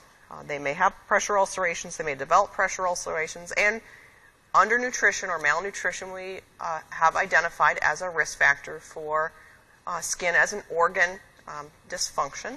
Undernutrition, malnutrition obviously affects lots of organs. The skin, not to be excluded from that. So if people are losing weight and they're at risk for pressure ulcerations, or have pressure ulcerations, our thought is we need to feed these people. We need to supplement them. So what's the data surrounding pressure ulcerations and caloric supplementation? So small randomized trial. A lot of studies on pressure ulcerations are small. Unfortunately, pressure ulcers are very heterogeneous. It's hard to get very clean studies. So the data I'm going to present to you is not what I'd consider to be high-quality evidence, but it is the evidence that we have. Small study of pressure ulcers, stage 2 to 4. Those individuals were given 12 weeks of 400 calories per day, 20% of calories from protein. Again, I'll talk a little bit about that. That's a higher protein amount than most of the standard supplements versus regular diet. And here's the outcomes. Ulcer healing pressure, push tool for pressure ulcer healing and ulcer size. And you can see over 12 weeks, for the most part, there's almost no statistically significant benefits. And in fact, out of those 28 ulcers, one ulcer healed. One ulcer in 12 weeks. And 5 of those were stage 2s, a blister. They could only heal one ulcer in the study that way. So clearly, this was not a robust study, and this certainly didn't reinforce caloric supplementation as a great factor in the pressure ulcer healing in this study. So a meta-analysis. This was done almost 10 years ago now. 15 studies, but 5 of them specifically related to oral supplementation for pressure ulcers. And the outcomes in most of these ulcer studies are ulcer healing, size, complications, mortality, etc. All right, this was a positive study. So in those 5 randomized studies, which amounted to a little over 1,200 individuals, those in the nutritional supplement group had a slightly lower incidence of pressure ulcers. So prevention of pressure ulcer development, not healing, not in this study. Okay. Now, a more recent meta-analysis, a Cochrane database analysis, this just came out this year, 2014, looked at the use of nutritional supplements in both pressure healing and pressure ulcer prevention. This analysis, again, is fairly small, but you can see the little diamond. All right, this was pressure ulcer prevention. The diamond crosses 1 for the risk ratio, so no benefit statistically in this meta-analysis with pressure ulcer prevention. Pressure ulcer treatment, this portion of the meta-analysis, that diamond does fall in the favors nutritional supplement side of things, but look at how many individuals fell. Of all the studies out there on pressure ulcers that were of high enough quality to meet this Cochrane database analysis, they found, 80 patients in studies. So we don't even have a high enough patient number in studies to be able to make very sound statistical evidence recommendations with pressure ulcer treatment or healing. So again, the data is sparse and doesn't really help us. But one other study I think is worth mentioning. This was an enteral feeding study, and we do have folks on tube feeding in our facilities. And I just want to make this study known to you because I think it's very interesting. So they took MDS data. And when you have a patient who doesn't eat and they're losing weight and they have a change in their status and they have to go to the hospital and get a feeding tube placed, obviously that shows up in our MDS analysis. So this was a study that looked retrospectively at individuals in the nursing home who needed a feeding tube placed. And that was placed, and then they were able to follow up and see what happened to those individuals. So they took those individuals, that pool, and compared them to matched, for comorbidity, matched population that didn't get a feeding tube. And they wanted to know what happens with pressure ulcers for those people who did or didn't get that feeding tube. So, interestingly, those individuals, 1,100 individuals went to the hospital, ended up getting a feeding tube. They compared it to 2,000 similar who didn't. 35% of the PEG patients got an ulcer versus 20% who weren't on a feeding tube. They also then looked at the data and they said, well, what about those people who already had an ulcer and they had a feeding tube placed? 27% of those healed their wound, But those without a feeding tube who had a pressure ulcer, 35% of them could heal their wound. So in this study, it doesn't suggest that putting a feeding tube in either reduces pressure ulcer formation or helps with healing. And why is that? Well, there are other factors that need to be considered. And these were comorbidity matched people. But what happens when we enterally feed people? We keep them in bed. They get more diarrhea. They are less mobile. And all those are factors that are associated with ulcer formation and poor healing. So I think there are other factors that need to be put into play. But clearly, putting a feeding tube in someone is not an immediate answer to a pressure ulcer. All right. So I've only got a few minutes. I'm already over. I'll try to go through the protein part of this quickly. But Dr. Morley mentioned the ProDage study. Older adults probably aren't getting the protein content that's necessary. They have higher needs of protein for muscle building because we want to build muscle. Again, I kind of mentioned the protein. So protein, 10 to 15 grams per can is standard. That's considered a standard protein. High protein supplements are those that have 20% or more in our studies, 20% or more of the calories from protein. That's usually at least 12 grams per a can in most of these studies. And what are we finding? When we try to look at high protein supplementation, a study of community dwelling but frail elders who got a high protein content drink for 12 weeks, we start to see a few functional benefits. These were people who didn't even exercise. A little bit of improvement in gait speed, improvement in timed up and go, improvement in short physical performance battery. Maybe there's something with the protein. So there have been new studies coming out, again, the last couple years, looking at whey, which is one of the common forms of protein in our supplements. That and casein are the two more commonly seen proteins in our supplements. Two studies. One was community dwelling. Again, small studies, but interesting. Older adults, frail. One gets a high protein content, 40 grams per day, and they are in a high-intensity exercise program. And they increase strength, muscle mass in that group. A mobile nursing home population, again, about 100 people, older, 20 grams a day of protein. Again, more than what you'd get in just a single can. These people didn't even have high-intensity exercise. They just had passive exercise. They gained weight, and they gained some independence in their ADLs. So maybe we're getting at something here. Maybe it's just not the calories. Maybe it's actually the protein, and I would argue the protein and the exercise. So, again, whey protein versus just a carbohydrate drink, and resistance exercise, 161. These are healthy older adults. Resistance exercise 3 times a week for 12 weeks. This one didn't show a benefit, but the amount of exercise was pretty limited. 20 minutes 3 times a week. And a meta-analysis starting to look at that, looking at the higher protein content supplementation outcomes. There was small benefit in the complications, small benefit in readmission rates, improved grip strength. But this meta-analysis really couldn't actually tease out that high protein supplement from the regular supplements. And people gained weight. Again, consistent across the literature. People that take these actually do gain weight. So how do we boil all this down in a nice take-home message? All right. You can use supplements. They will improve weight in older adults. They won't decrease the food content from intake on trays as long as you give them between meals. Diabetic formulations may help postprandial glucoses, but don't necessarily improve A1Cs. Back to 2 to 3 kilogram or 2 to 3% increase in weight. All right. But if just given across the board to any old individual who you think might need it, there may not be those functional benefits. But if you start to very carefully select those who are frail, losing weight, perhaps post-hospitalization, maybe post-hip fracture, maybe you start to see some functional benefits. But if you're going to want to maximize the functional benefits, you need to have the protein component. And I would argue the higher protein or protein supplementation in a powder formulation to give 20 to 25 grams at least of protein a day.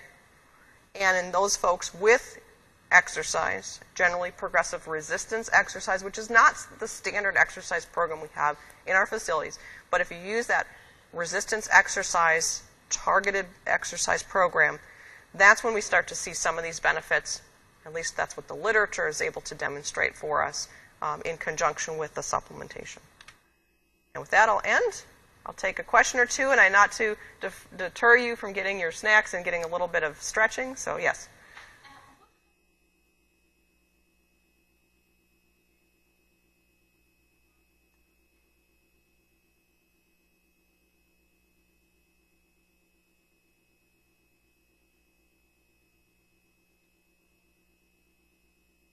So the question is, when you give extra protein, are you just going to excrete it in the urine?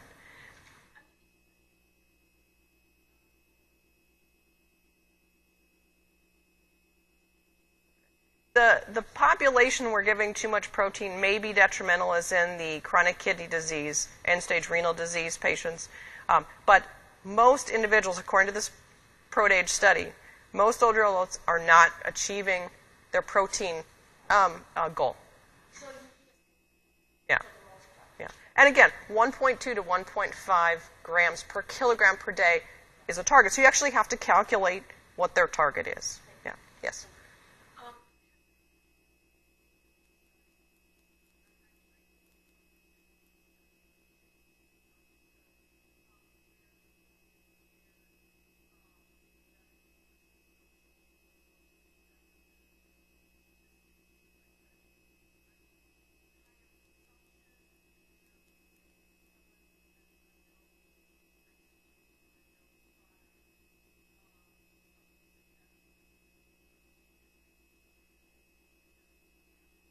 Most of the studies I presented that are randomized controlled trials are supplement versus standard care, and standard care is generally just food.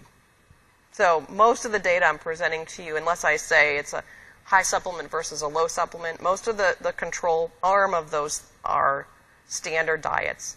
Yeah.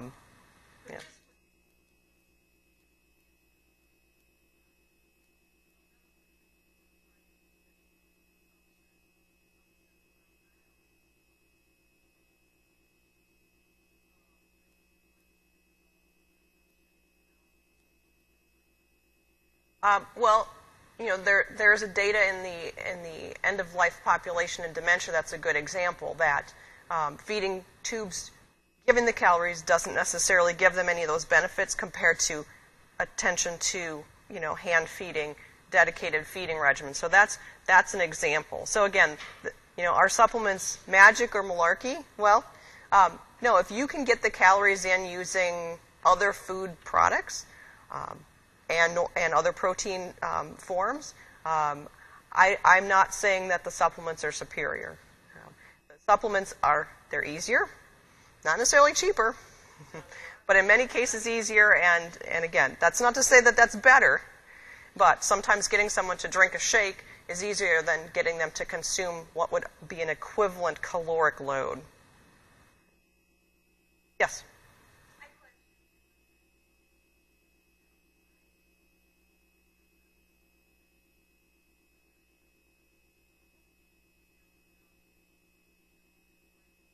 Yep, nothing wrong with that. And that or ice cream. I often will do ice cream, you know, right for ice cream on trays. You know, there are a portion of people who have lactose intolerance. But, you know, again, this is not magic. This is just calories in a can. So if you can get the calories in another way, and again, in a form that's actually got protein, which milk would have, I think that's a good approach. So.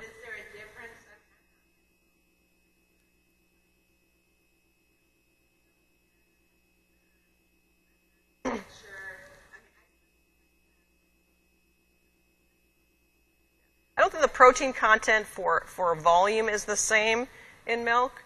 It certainly is cheaper, but you know, again, if people can tolerate it from a lactose standpoint, and that's more, again, calorically dense, you'd want to look at the calories in the milk. If you're doing 2% milk, you know, per cup, it's probably not as calorically dense as a nutritional supplement, and that may or may not be an issue if, you know, it's about getting them to consume the caloric need based on their deficits. All right, I'm going to go ahead and well, that doesn't necessarily have the protein you want, but it's got more calories. So again, I guess, is it magic? No, it's calories in a can in a way that's able to be easily dispensed, stored, not necessarily cheaper, and from a staffing standpoint, I'm not saying this is good or right, but if people can consume it easier than trying to spend time feeding, if that's not going to work out, then the calories in the can have a benefit. But again, getting the calories in one way or the other is the important factor here. All right, I'm going to stop here and let everyone have their break. Let me just make a couple of announcements before.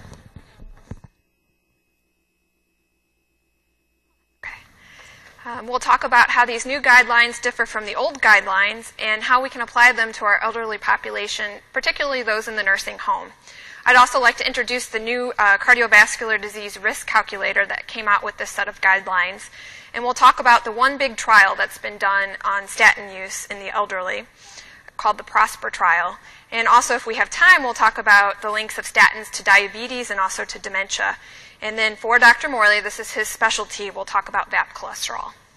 He's the only doctor I've ever heard it from. So I first became interested in this topic when I had a patient who was living in the independent senior living retirement community that I go to on Tuesdays. And first time I saw her, I obtained just a basic panel of lab work, and one was a lipid profile because she was on a statin. And I'd like to point out that this lady's cholesterol was 79. Her LDL, which is her bad cholesterol, was 24. And it got me thinking, how low is too low? And in this lady, she was, I would say she was about 65, and she was very frail. And so it got me thinking, is this the appropriate drug treatment for someone like her? And she went on, this was in February that I saw her, and she went on to pass away this summer. So that gives you a sense of where she was kind of in her life spectrum. So I wanted to turn this over to the crowd and ask, how many research articles on statin use in the nursing home do you think I had to review when I was working on this talk? Does anyone have any idea how much literature is out there? Do you think? 0. So there's nothing on specific statin use in the nursing home. So I had to look at statin use in the elderly, kind of overall, because there's absolutely not one article looking at nursing home, statin use in the nursing home. So we'll quickly talk about the old cholesterol guidelines, and that way we can compare and contrast how they differ from the new ones. So these guidelines came out in 2002, so from 2002 to 2013, this is what we used. Basically, you first categorize people in terms of risk. So there's high risk and very high risk, and those people are ones that have had events such as heart attacks, have diabetes, have peripheral arterial disease, and have had a history of a AAA. So that would be, if you have 2 of these, that would be very high risk, 1 would be high risk, and that would tell you your LDL goal for this population. You then go on to determine other risk factors such as smoking, high blood pressure, low HDL, which is the good cholesterol, family history of coronary artery disease, and then age. And if you have 2 or more risk factors, that gives you another LDL goal. And you also can use, there's a risk calculator called the Framingham Risk Score. You can use that in conjunction with these guidelines to calculate risk as well, and that will lump you into another LDL goal. So that's the old guidelines. In 2013, November, so exactly a year ago, the American Heart Association and American College of Cardiology came out with a new set of guidelines that were supposed to help us know basically how to reduce atherosclerotic complications and to identify those who would most likely benefit from statins. So this was an 85-page document, and there were 16 panel members, not all of whom were doctors and not all of whom were cardiologists, who came up with these guidelines. So basically, these guidelines were developed using randomized controlled trial data from numerous studies. And the premise that you kind of have to buy into to agree with these guidelines is that higher LDLs, or the bad cholesterol, will cause increased risk of cardiovascular disease, and if you lower LDL levels, you'll decrease events. Statins are the drug of choice that are in the new guidelines. Gone are the days of fibrates, and other cholesterol, like niacin, other cholesterol-lowering agents, because these guidelines simply state that there's not enough efficacy behind the other medicines. And there is a small, like fine print, you should try lifestyle modification first, but it doesn't work in most people, so, statins basically are what is pushed. And these guidelines separate treatment into moderate intensity versus high intensity. And moderate intensity therapy lowers LDL by 30 to 50%, whereas high intensity therapy lowers it by greater than 50%. So high intensity statin are atorvastatin, or atorvastatin's Lipitor, or rosuvastatin, which is Crestor, which you may have heard of. Those are the high-intensity, higher-dose statins. And then moderate intensity, the lower-dose Crestor, lower-dose Lipitor, the pravastatin or Pravachol, lovastatin, fluvastatin, which no one uses because it's twice a day, and then your typical simvastatin and Zocor. Those are the moderate intensity. So now on to the guidelines. What do they say? Basically, they have chosen 4 groups that would benefit from statin use. And when I say benefit, I mean that their risk reduction of cardiovascular disease outweighs the adverse risk of statins. Because there is, of course, it's a drug. Statins are a drug, and there are side effects. So we want to look at those groups that would benefit from reduction in their cardiovascular disease risk. So number 1, and probably the most important group, are those with a history of cardiovascular disease. So these are people that have had an MI, or have had stents, or have had a stroke, or have had known peripheral arterial disease. So they would be placed on statins for secondary prevention. So you want to prevent further events from occurring. The second group is those with pretty high cholesterol levels, LDL levels greater than 190. The third group, this is sort of controversial, but diabetics, age 40 to 75. So that's basically every middle-aged diabetic person you know, these guidelines are saying should be on a statin. And then the last group are those that are in sort of the catch-all that have, that are age 40 to 75, that have sort of a middle-of-the-road cholesterol value, but have an estimated 10-year cardiovascular risk calculated to be greater than 7.5%.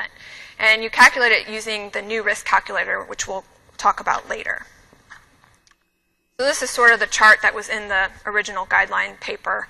So basically you see the 4 groups, which are the diamonds in the middle. Those with clinical disease, so either you're going to put those on a high intensity or moderate intensity statin. Those with LDLs greater than 190, they're automatically recommended for high intensity statin therapy, because we know the high intensity statin therapy lowers LDL by 50% or greater. So you'll take the 190 down to an LDL of 80. The third group are basically all diabetics, and they're all recommended for moderate intensity statin unless you go on to calculate their risk and it's higher than 7.5%, then they would automatically be candidates for a high intensity statin. And then the last group's the catch-all. They have some risk factors. You think maybe they're at increased risk. I'll calculate their risk using the risk calculator, and then those are also recommended for statin therapy. And then sort of another pictorial way of saying it, those 4 groups. So that's the risk calculator. It's online. It's actually kind of fun to do, make up patient profiles and stick them in and see what their risks are. It takes into account gender, race, which I would like to point out. Basically, they only have included Caucasians and African Americans. So that may be a problem. This risk calculator may not be applicable to different races. It takes also into account systolic blood pressure, diabetic status, age, total cholesterol, good cholesterol, and if they're on treatment for high blood pressure, and if they're a smoker. And you just kind of impute all the little categories, and it will spit out a number for you. And it's online if you just Google the risk calculator. So how do these guidelines apply to our patients? So it's difficult to say because few trials have included patients greater than 75. The little data that is available do not support initiation of high-intensity statin therapy for any of our patients, any of our older patients, even those that have a history of heart disease. You would never put them on high doses of statin because the risk of side effects outweighs the benefit in this group. But a few trials do support the moderate intensity statins for this group of people that we know have heart disease. I think the group that's more confusing is what to do for patients that are greater than 75 years of age that have no clinical heart disease but have risk factors. So primary prevention, there's little data available that supports starting people on statins for primary prevention. Also, we must take into account that this clinical risk calculator stops at age 79. So if I were to put 80 for the age of that in that risk calculator, it would just say error, basically cannot calculate. And I think really we have to look at life expectancy as well, because we're treating diabetes, things like diabetes, blood pressure, cholesterol for risk down the road. So we're treating now to prevent complications later. So with cholesterol, if the patient doesn't have a 10-year life expectancy, should they be on these medications? So I think that's really important, especially in the nursing home setting. There's not many people that live there for 10 years. And under the guideline limitations section in this 85-page document, the authors do acknowledge that we don't have trials and that we need them. So I think that's a plus. So how do the new guidelines differ from the old? The old promoted the specific LDL levels, like what were on that table on that first slide, and they were dependent on the level of risk of cardiovascular disease risk. Whereas the new guidelines don't say you need a specific LDL level, you just want it under 190. And that gives us, I guess, a little more flexibility. We don't need to follow serial LDLs. We have a new risk calculator, and the new guidelines promote only statin usage. Like I said, gone are the days of niacin and gemfibrozil. They're just not talked about because there's no data to support their efficacy. And the old guidelines don't mention age anywhere in them. So, the 50-year-old is treated like the 90-year-old. These new guidelines at least set an upper range of 75. So what I see as a pro, others might see as a con. The new guidelines, like we said, they just don't say anything about people greater than 75. And I think this is a pro because I think this gives physicians more autonomy to sit down and have the conversation of risk versus benefit with their patient. There's nothing that tells me I have to put my 80-year-old on a statin, so I can talk about, some of the risk or side effects of the medicine and the benefit. And another pro is that we don't have to check routine LDL levels, because we just know that moderate intensity lowers it by 30 to 50%, and we should be at our goal there. And I think overall, the new guidelines advocate more conservative statin use in patients that are greater than 75, who don't have cardiovascular disease. So the cons, there's the risk calculator, the new risk calculator, and it overestimates. It's not been prospectively tested for accuracy, so it grossly overestimates cardiovascular disease risk. And that's highlighted by this graph on the right.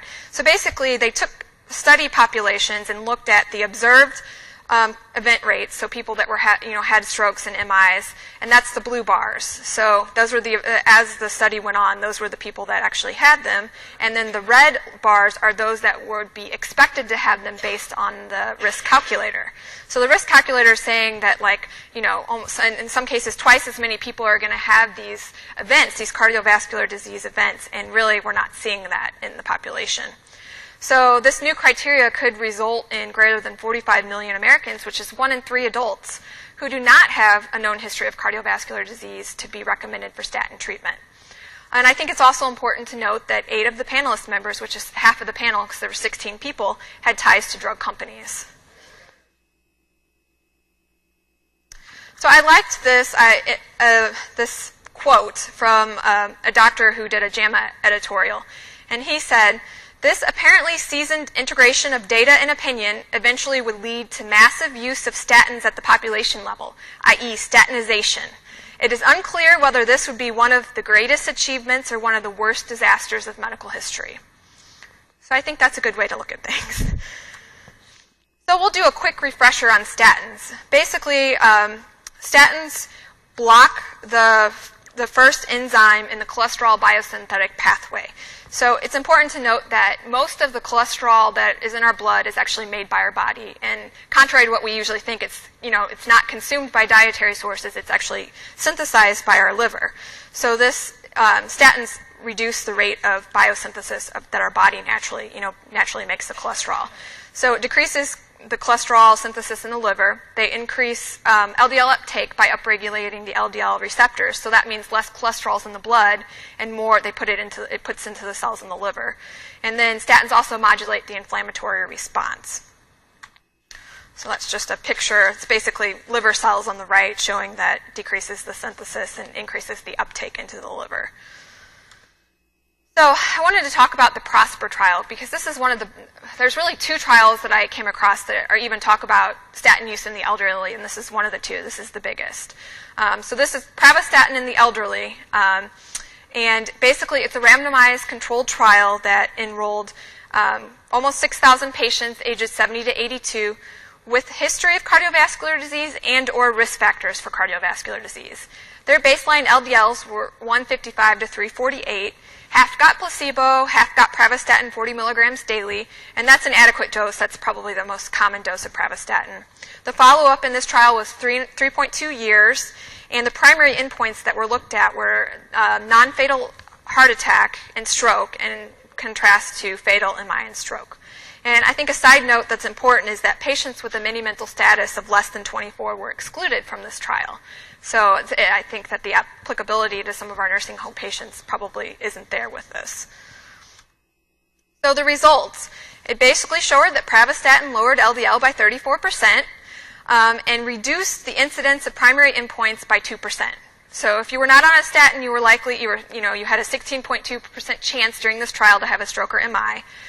If you were on a statin, you had a 14.1% chance. So this has been the trial that, this 2% reduction has been the trial that's dictated our, use of statins. So take it as you will. Okay. So interestingly, though, there were 25% more cancer diagnoses in the pravastatin arm than in the placebo. The greater benefit was seen in those who had a history of cardiovascular disease, so that would be the secondary prevention, which is known, and that was 44% of the population in the trial. So that group of patients had a 22% reduction versus primary prevention, those that have never had a stroke or heart attack, they only saw a 6% reduction in events.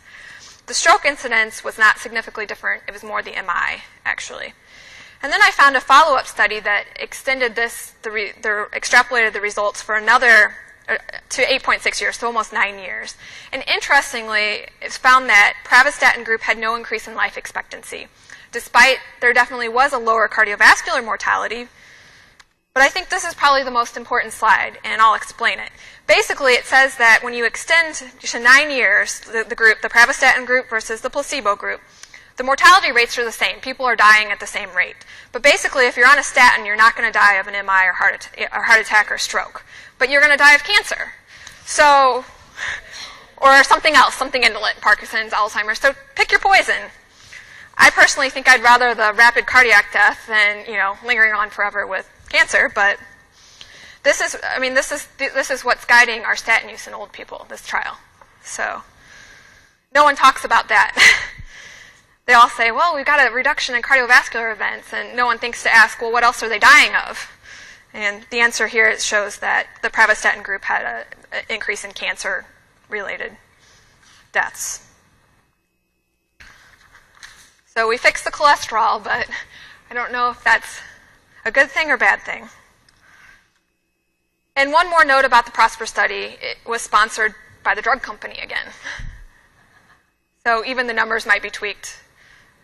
You might not really have a 2% risk reduction. It may even be less than that. Who knows? I don't know. I'd have to look. Yeah, that's true. So we'll talk for a minute about cholesterol and dementia, because there's been a long-standing controversy over LDL and total cholesterol levels and their correlation with Alzheimer's dementia. There's been numerous studies done on this topic, some positive, some negative, and there's a hypothesis that elevated cholesterol midlife actually is protective against the development of Alzheimer's disease later in life, more so than late life values. We know that brain cholesterol and serum cholesterol are also not in homeostasis and may have little bearing on one another, meaning that just because your cholesterol level is lower in the blood, that might not translate to lower cholesterol in the brain, and that might not even be a good thing.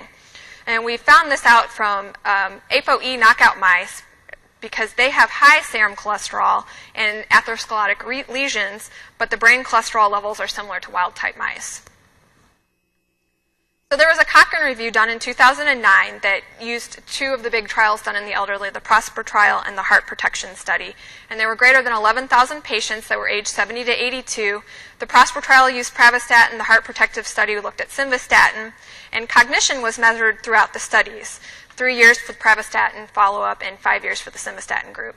And they found that there was no difference in statin versus placebo in terms of cognitive functioning.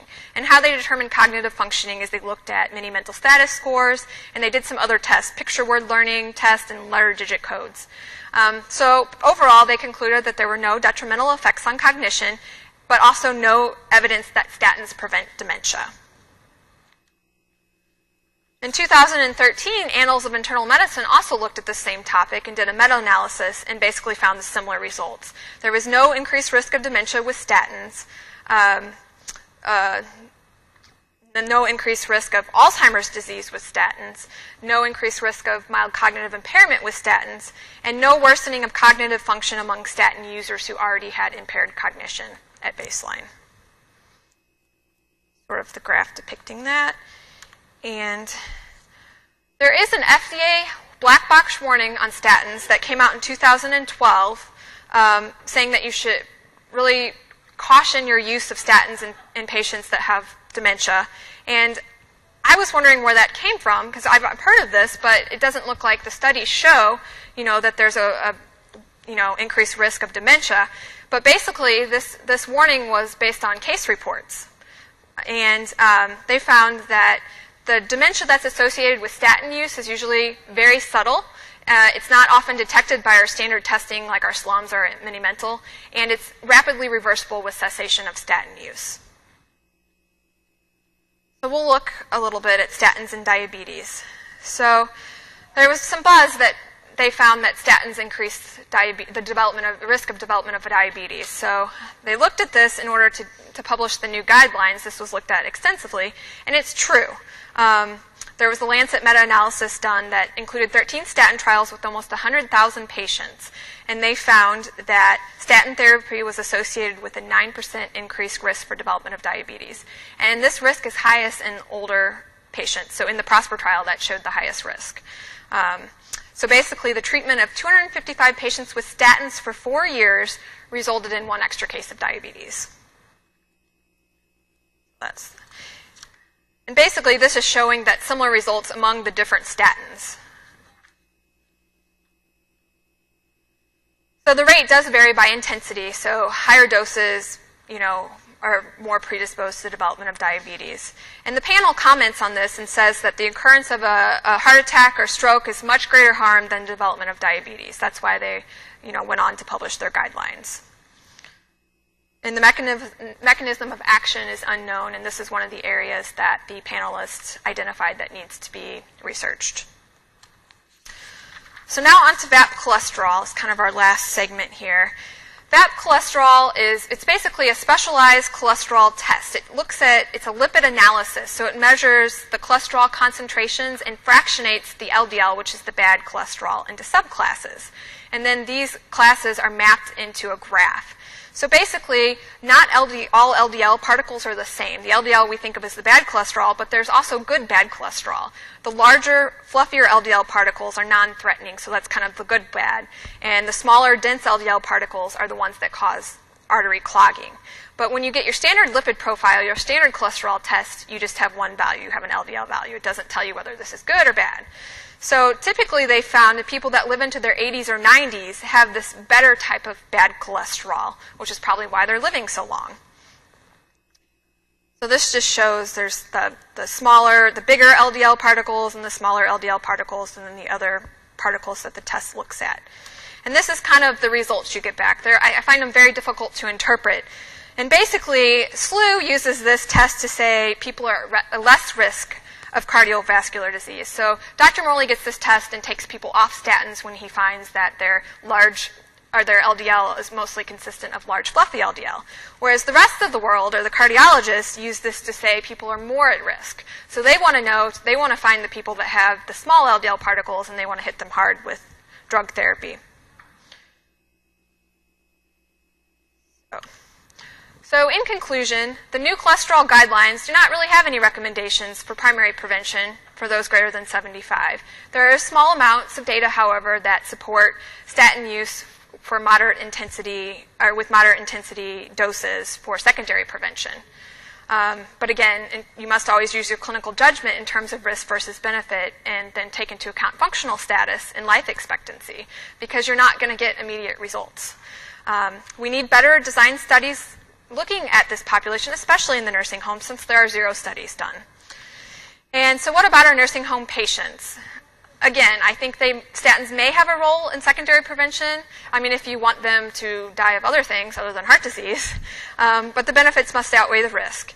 And we all send this, I think of this because, we get the call in the middle of the night that our patient has chest pain. We send them to the hospital.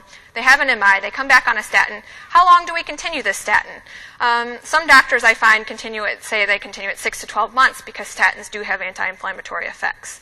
Although, there's no evidence behind this. That's kind of the general practice. I know a lot of the SLU doctors do that. So I think we need some more research on this. And I really would say overall statins have a very limited, if any, role in primary prevention in our nursing home patients for reasons that we talked about.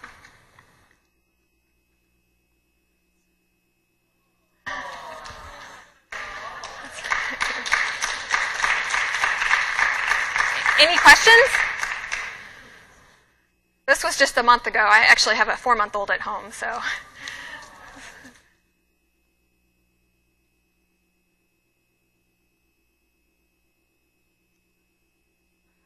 Pardon me? Okay. Okay. I don't know if anyone will see it this way, though. Go ahead.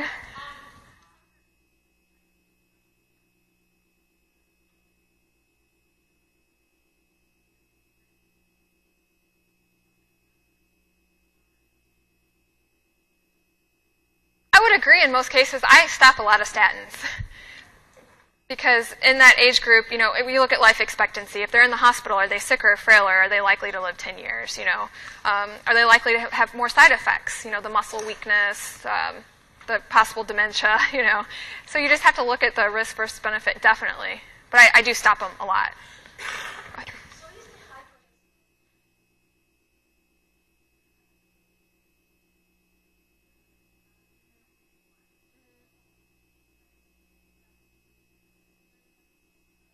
I don't think we know because I don't think enough VAP cholesterol is done. The only doctor I've ever seen do it is Dr. Morley. None of the cardiologists that I trained under have ever checked it, so I never heard about it even until fellowship. So I would say we probably don't know the answer to that. Do you, Dr. Morley, know? No? Okay.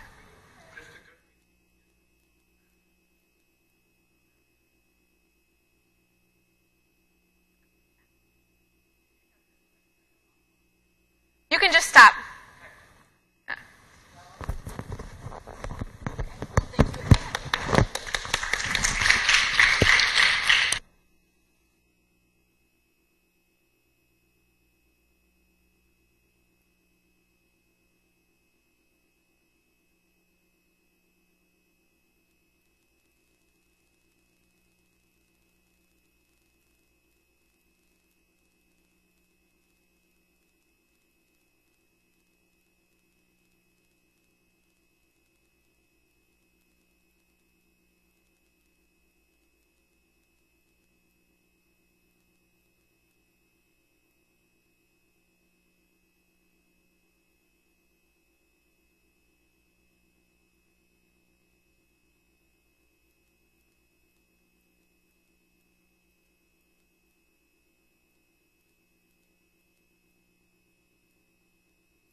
Hello? Is that okay? Okay. First of all, I don't have words to express how grateful I am for all the people that have me here during this time. I learned a lot. It's a pleasure to work with Dr. Morley, with Marla, and everybody. And thank you very much. So I'd like to talk a little bit about this subject, very complex subject, sarcopenia, food, and nutrition in the elderly. I'm just trying to summarize a lot of stuff that the people before me said, and then I will try to discuss a little bit how diagnose sarcopenia and frailty. So I have no relevant financial relationship with this talk. So just to summarize some related physiological aspects of sarcopenia. As Dr. Morley said before, if we think about food and nutrients in the elderly, we can understand all the problems with nutritional status of the elderly. When you get old, the problems start with the mouth because we have problems to feel the flavors, we have problems to chew and swallow, and when you go to the stomach, we have a reduction in the acid production, and because of this, it's more difficult to digest mainly the proteins, but you can mention also a lot of vitamins, for instance, B12, and then it's more difficult to absorb the protein. So for all these problems regarding to aging, we have less amino acids that go to the circulation.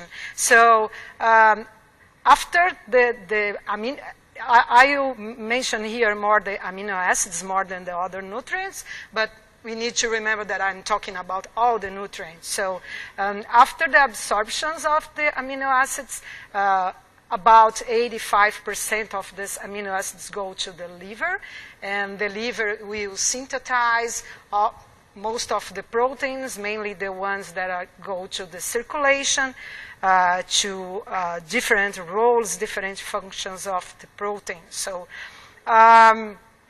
when you have less amino acids to the liver, we conclude that you have less amino acids also either to liver to synthesize it, and neither to the other body cells that need the proteins to synthesize their own proteins. So I will take the example of albumin as a protein that liver synthesizes. So after the synthesis of albumin by the liver, albumin goes to the circulation.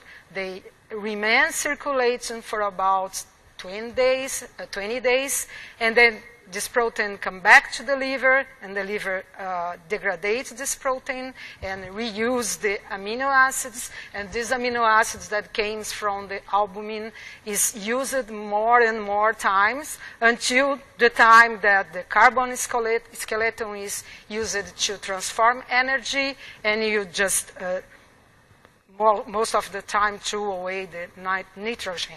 So what I'm trying to very quickly remind here is about the protein turnover. This is compromised with aging. In this very short scheme, we can compare the protein turnover. Here we have a young people, and we define as healthy cells. We have a lot of different processes that protein is subject to, and then we have the degradation of proteins and the synthesis of proteins. What I'm trying to remember is that in a healthy body and healthy cells, we have a very strict regulated balance between synthesis and degradation of protein. And because all the all the modifications that our body has with aging, what happens is that we break this balance, and this imbalance created favors the protein degradation. So when you got age, because of a lot of modifications inside our cells. For instance, these modifications occurs in mitochondria, in lysosomes, ribosomes. all the cells, organelles that are related to the protein turnover. So because of this, we have more degradation. Probably we have less synthesis of the protein, although these processes are not totally very well understood, but basically what you can say is that we degrade more than we synthesize when you get old. So this is a big problem. There is a lot of consequence of that, and I would like to highlight here the sarcopenia. When you think about sarcopenia, we are thinking about losing our muscle, mainly muscle, proteins. And this image from nuclear magnetic resonance, I like this image because very clearly show what happens with this process called sarcopenia, and the very important consequence, the important outcomes related to this. In this first image, we can see this image is from a young boy, about 20 years, and we can see here the subcutaneous fat, and we can observe here the integrity of muscle mass. In the middle, we have the bone. So below, we have the image of a sarcopenic old person, and we can see clearly here is that obviously we have much more subcutaneous fats, but the most, and we reduce our muscle, but the most important thing is this image, because you can notice that there is an infiltration of connective tissue and also fats in the muscle mass. And you very well know that to contract our muscle, and you need to contract our muscle to walk, to do all the daily activities, and to do that, we need to have very well, a very high integrity of muscle mass. So I think the worst problem regarding to sarcopenia is the fact that we lose our physical function. So sarcopenia is strongly related to disabilities and also mortality. So another important thing when you talk about sarcopenia is that it's very well related the muscle metabolism and bone metabolism, because when we contract the muscle, you stimulate the calcium balance, and then we can proceed to exchange of calcium between bone and muscle. So when you have sarcopenia, it's very common to have osteopenia or osteoporosis together. So this is an electromicrography of a woman about 31 years old, and this micrography of a woman of 70 years old, and we can notice here what is osteoporosis. So we have more pores in the bone structure. So, and here I'm showing what I'm talking about. We have a very, very strong correlation between bone mass and muscle mass.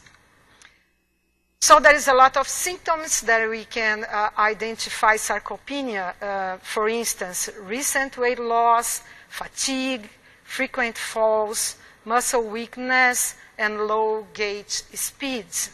So probably one important issue that you have is that it's not totally, that is not an agreement about the best diagnostic of sarcopenia, exactly because to understand, to measure the fat inside the muscle is very difficult to do this measure with practical methods and clinical practice I'm talking about. So the ideal diagnostic is to use a nuclear magnetic resonance. That's exactly the image that I showed before. But in clinical practice, it's almost impossible to use this method. It's very expensive. You need to have a very sophisticated facility to do so. Another method that is common in measure sarcopenia is using dual energy X-ray absorptiometry, the DEXA.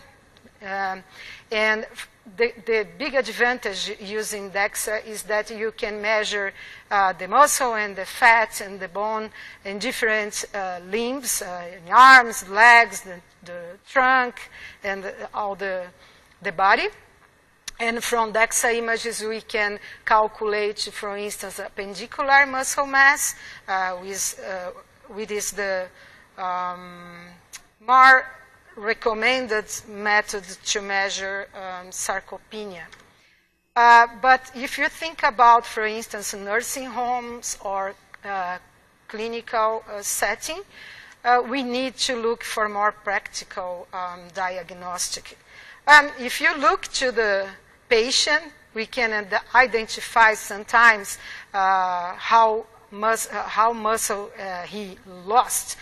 We can notice in the knees, in the adductor muscle of the hands, in the scapula, in the triceps area. It's just to identify. You look to the patient and you can identify the muscle loss. They try to find different anthropometric measures to identify sarcopenia. One of these measures is the calf circumference. And just to show you, I studied trying to validate this measure. This study was made in France with more than 1,000 individuals, above 70-year health, and without history of fractures. And they compared with DEXA, and they found a correlation, a high correlation, and from the calculation, they explained in 40% of the muscle mass variation with this measure. But they can't define absolutely, if I measure the calf circumference, we can identify sarcopenia. It's not the complete measure. So their conclusion is that the calf circumference does not predict sarcopenia, but gives important information about disability and physical function. It seems that 31 centimeters, it's probably a cutoff point of this measure. More studies are necessary, but it's important, and if you are evaluating the patient, especially in the nursing homes, if you look for the variation of this measure, it could help a lot in our diagnostic. The problem of using anthropometric measurements to identify sarcopenia, again, is because from an anthropometric measure, it's impossible to see what is inside the muscle. But we know that when you have more fat inside the muscle, we lose our muscle function. So there are some predictive equations trying to put together anthropometric measurements and a measure of muscle function. This is one of the predictive equations that you can find in the literature. It's not the only one, but it just to illustrate a little bit. From this formula, we can estimate, not calculate, the appendicular skeletal muscle, and you use the weight, the height, the hip circumference, and grip strength. You need to have a dynamometer to do this measure, and we put together the gender. If you're a woman, 0, and if it's a man, the measure is 1. It's interesting to know these equations. It's easy to adopt these measurements in our clinical practice, just to know. Another possibility that I would like to show you is questionnaire. They are formulated by Dr. Morley, the SARC-F. This is a simple questionnaire to rapidly diagnose sarcopenia. You have 5 components on this questionnaire. I read to you.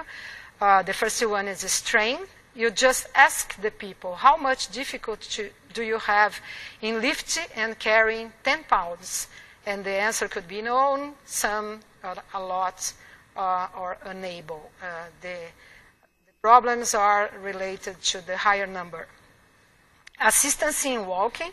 How much difficult do you have walking across a room? The same, none, some, or a lot, use the aids or unable. Rise from a chair. How much difficult do you have transferring from a chair or bed? None, some, a lot, or unable without help. Climb the stairs. How much difficult do you have climbing a flight of 10 stairs? None, some, or a lot of unable. And finally, falls. How many times have you fallen in the past year? None, 1, 2, 3, or 4 or more falls. Previous studies with this questionnaire show that a number higher than 4 is related to sarcopenia. More studies are necessary, right?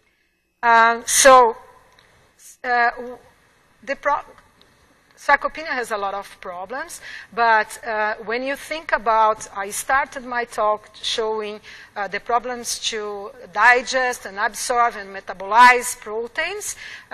We put very close the sarcopenia with nutritional risk, obviously. And when you put together sarcopenia and nutritional risk, we are thinking about other health issues, and I'd like to highlight here the frailty.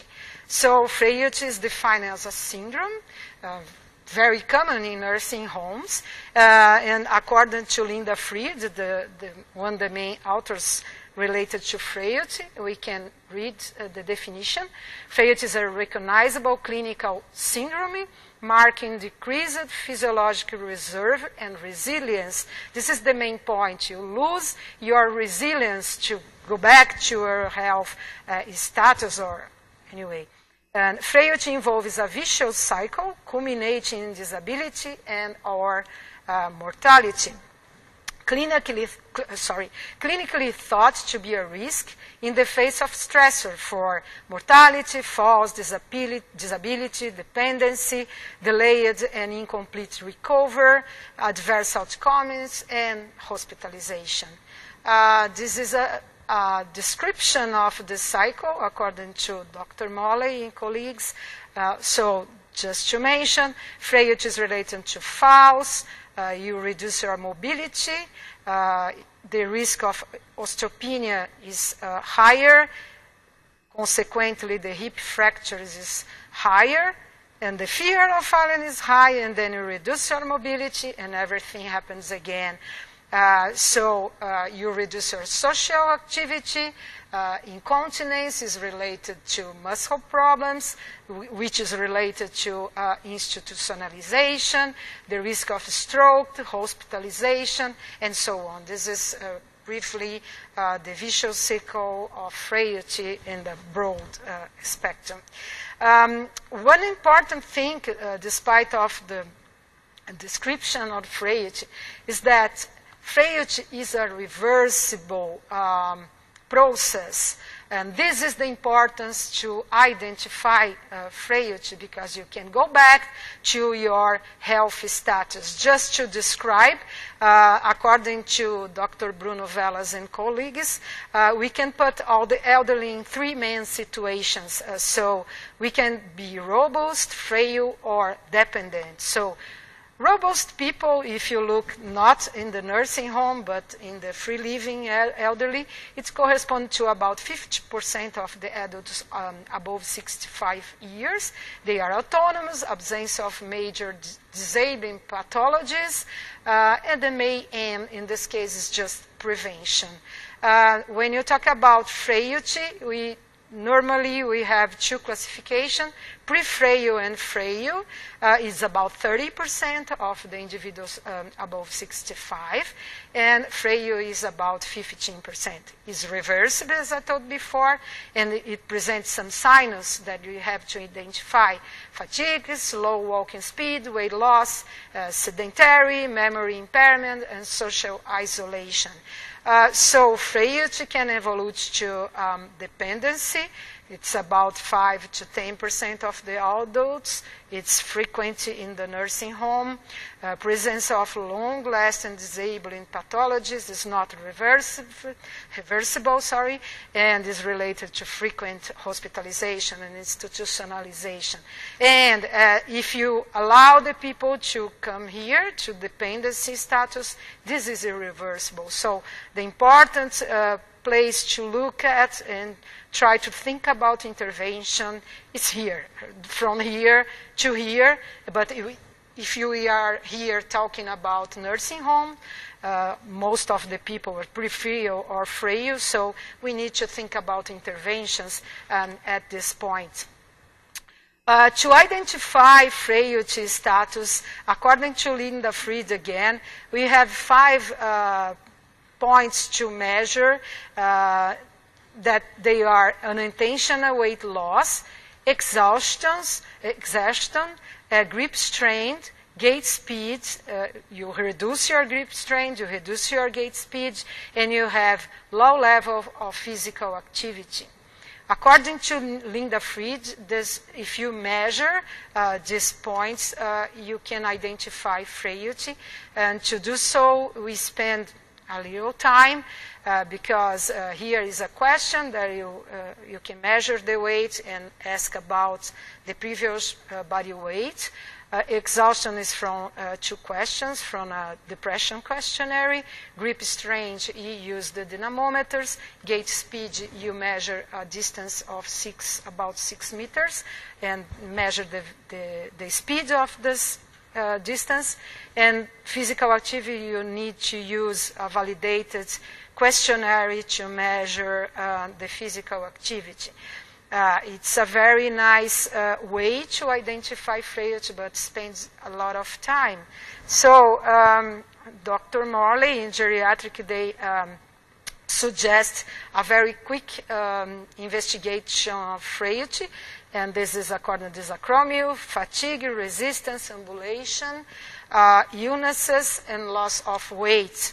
And this is a frail scale. Each one of these points I will read very quickly. How much of the time during the past 4 weeks did you feel tired? And then you have all the time, most of the time, some of the time, a little, or no time. The second is resistance, by yourself or not using aids. Do you have any difficulty walking up 10 steps without resting? Yes or no. Ambulation, by yourself and not using aids. Do you have any difficulty walking several hundred yards? Yes or no. And the illnesses, did a doctor ever tell you that you have the following illnesses: hypertension, diabetes, cancer, other than a minor skin cancer, chronic lung disease, heart attack, congestive heart failure, angina, asthma, arthritis, stroke, or kidney disease? Total the illnesses, we have 11 possibilities here, and we recorded as 0 to 4 is 0, 5 to 11 is 1. And weight loss, how much do you weigh with your clothes or but without shoes? The current weight. 1 year ago, how much did you weigh without your shoes? You need to have the current weight and the previous weight, and then we calculate the weight change. If it's above 5, which represents 5% loss of weight, is scored as 1, and percentage of change is less of 5, we call this 0.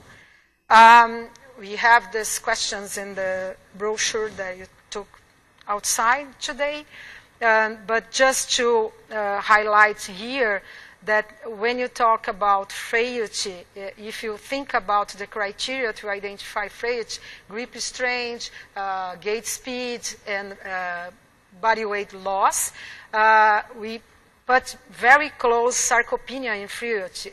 Sarcopenia is an open window to the frailty. So you need to identify a lot of different problems of the elderly to how how is the feeding of this person, the use of much medication, polypharmacy, diseases related to nutritional status, the financial condition depending on the nursing home. You need to check if this individual is able to prepare their all food, mainly after rehab, and then frailty risk and sarcopenia and obesity. So if you think about all the subjects that are discussed today here in the previous talk, we know that if you think about frailty and sarcopenia, it's not okay to think about medications or supplementations. We need to think about what you can try to do in a broader way. And if I put in together frailty and sarcopenia, the question is how to stimulate protein synthesis. And obviously, I would like to show the combination of diet and physical exercise. So, physical exercise, mainly when you talk about resistance exercise, they stimulate the protein synthesis, and this stimulation is higher in the moments immediately after the exercise. So you need to be very aware about what you can call the opportunities window to give the elderly the protein or the meal or whatever. To talk about exercise instead of just talk, I would like to show you a very short movie that put together different studies. This movie is from University of Canada. It's very short, 2 minutes, just to illustrate a little bit my talk. Researchers say they now have proof exercise not only keeps seniors healthy, it even rejuvenates them. Their conclusions are heartening, especially because they match a similar study being done here in Canada. Our medical specialist Avis Favreau has more on staying young by pumping up. Aim for him. Just a few months ago, 96-year-old Thelma Bechtel couldn't walk without her walker. They brought me to through these exercises. It gave me confidence that I could do it. Just weeks ago, 82-year-old Irving Boyd couldn't walk at all. That's good, Irving. They are residents of the Chelsea Park Manor and living proof of a study at the University of Western Ontario that showing exercise and weight training can make even frail seniors stronger in just a matter of months. We have seen in the group that's exercising improvements in balance, gait speed, small improvements, and we expect to see much more at the end of 4 months. The results that parallel those from a new major American study. Researchers in Boston took 100 frail nursing home residents, put some on high-nutrient diets, others on a vigorous 10-week workout schedule. The study showed that a better diet didn't have much effect on strength and mobility, but the exercise certainly did. Among the exercisers, there was a 113% increase in strength, a 12% increase in walking speed, and a 28% increase in stair-climbing power. All of those things indicate that the muscle is still able to adapt when it's appropriately challenged. All of this research is really challenging our way of thinking, that aging need not be a grim process of slow decline.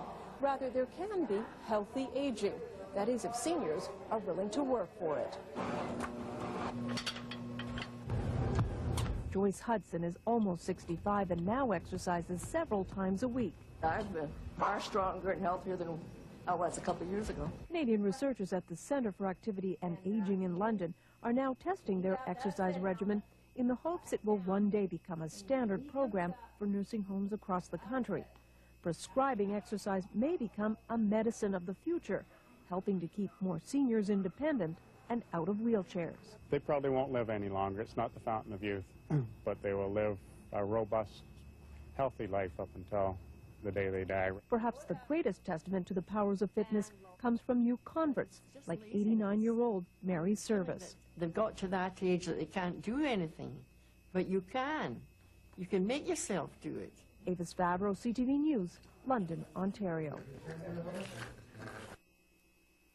Well, just to illustrate a little bit, and just to finish my talk, I would like to show you what I said about timing regarding to combination of diet and physical exercise.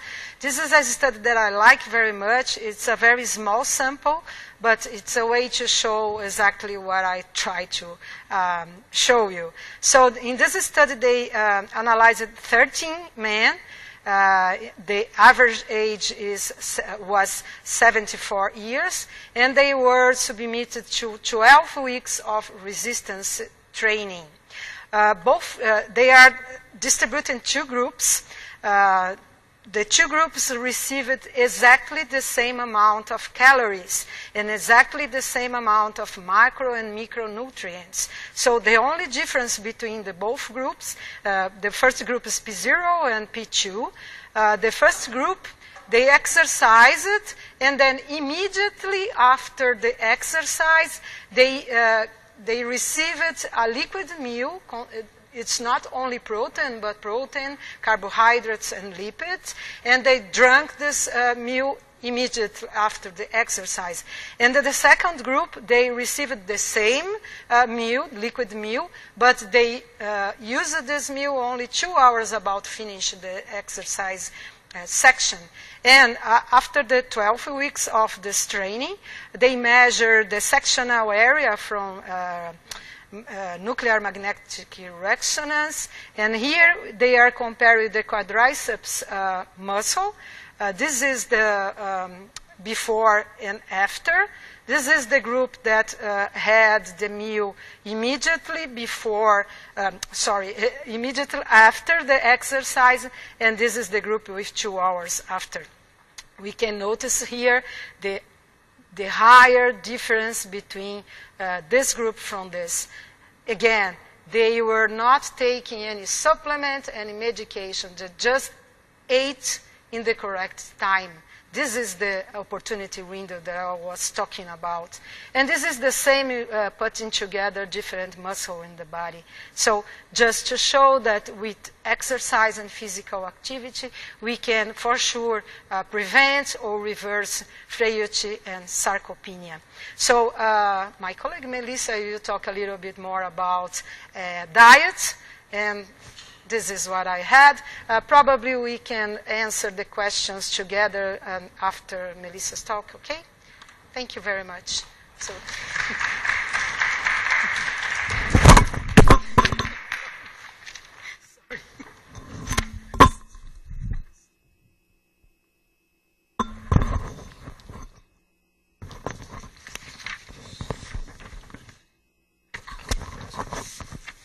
Okay, our last presentation of the morning is Melissa Rammel. Melissa is a faculty member in our Department of Diet. I always get that backwards, Nutrition and Dietetics. And she actually happens to also be this year a GEC faculty scholar. So let me turn it over to Melissa, and thank you so much for being involved today. Thanks, Marla. So hopefully I don't put everybody to sleep with this talk, because I'm pretty sure everything in my PowerPoint other than the actual food has already been discussed by every other awesome presenter today. So I think my talk will go a little quickly, but anyways, without further ado, I have no relevant financial relationships to disclose. So again, general concerns when we're talking about nutrition in the elderly. Why are we concerned about their diet? Well, malnutrition, protein energy malnutrition can affect between 25% to even 85% of the long-term care residents. And most of those were on a termed old school restricted diet, so hopefully you still don't have those in your facilities. Unintended weight loss, pressure ulcers, and dehydration. Like Dr. Morley said, dehydration cannot be forgotten, because how many of your residents go in and out of the hospital with a diagnosis of dehydration? It's pretty high. Again, what alters the diet? Everyone has talked about the taste changes, appetite loss, poor dentition, dysphagia, sorry for the misspelling there, limited eyesight. If somebody isn't able to see the food that they're going to eat, then they're not as likely to eat it, or even in preparing it, memory impairment, maybe they thought they ate and they didn't, depression, change in lifestyle. A lot of times there's a major overhaul for people that are in a nursing home, so they've come from an environment where they're kind of ruling the roost and they make their own decisions to an environment where a lot of other people are making the decisions for them. And it can be disheartening. It can, there's a lot of changes and everything's different, so they tend to isolate, not eat as much.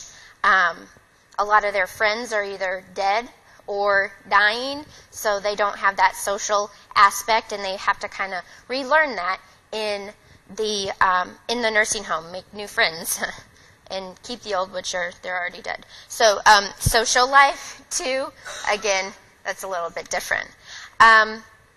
So food selection patterns are different as well. You know, you may ask somebody what their favorite food is, which would be different if you asked the family member what their favorite food was 10 years ago. Taste changes. You may hear your residents talk about, oh, this is super salty or it's super sweet. There's heightened taste changes, and then there's de-heightened, or ones that, you know, don't work as well anymore. And that's just all a process of aging. So it's how to recognize that there are changes, but then maybe help the resident find other foods that they do enjoy now. Dry mouth, so individuals, especially that have to be on thickened liquids, tend to get dry mouth often. Even medications can increase the occurrence of dry mouth. So making sure individuals have access to hydration card or beverages within their room as long as they can consume it safely. Loss of mobility, poor vision, arthritis, so people having difficulty just picking up the silverware, and special diets here, not talking about you know, a therapeutic diet in terms of low sodium or no concentrated sweets, but more of a consistency modified diet, so a pureed diet, a mechanically altered diet, or again thickened liquids, which a lot of times the patients will accept a lot easier than the patient's family.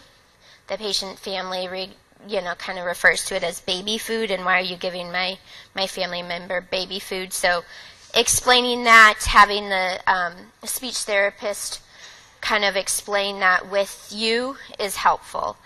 Psychosocial factors, eating alone, you know, living arrangements. This is for people outside of the nursing home too. If all of that has changed, a lot of times their eating's not going to be the same. Income level, Dr. Morley touched on this, and a lot of elderly don't have very much money, and a lot of their money can tend to go to medications or any type of in-home care if they don't have the additional supplement of insurance. So really taking that into consideration too for those patients that are, you know, transitioning home or into a place that they need to get hooked up with some resources. So what can we do to make sure that patients do get optimal nutrition in the nursing home? Of course, liberalizing their diet, so let them eat the food that they want to eat, like Dr. Morley has discussed. Ensure that food likes and dislikes are known. So it's not a big deal if the patient came in and maybe they don't have a buffet style, but they're at a meal and the server comes to them and brings them a plate of food, and they don't particularly like anything on that plate. But if, you know, you went to the same restaurant day after day and they brought you the same food or foods that you really didn't like, you're going to get cranky, and it's going to make it harder for you to eat. So really having either the CNAs or food service really talk to the patients, see what they do and do not like, so that it feels more intimate. They know the patient better, as opposed to I'm just another patient, everybody gets the same thing. Being attentive, having attentive meal staff. So again, having people that are in the dining room paying attention to, A, how much they're eating, but B, if they're having any difficulties with any certain foods. You know, patients may leave certain consistencies of food, like harder to swallow types of foods.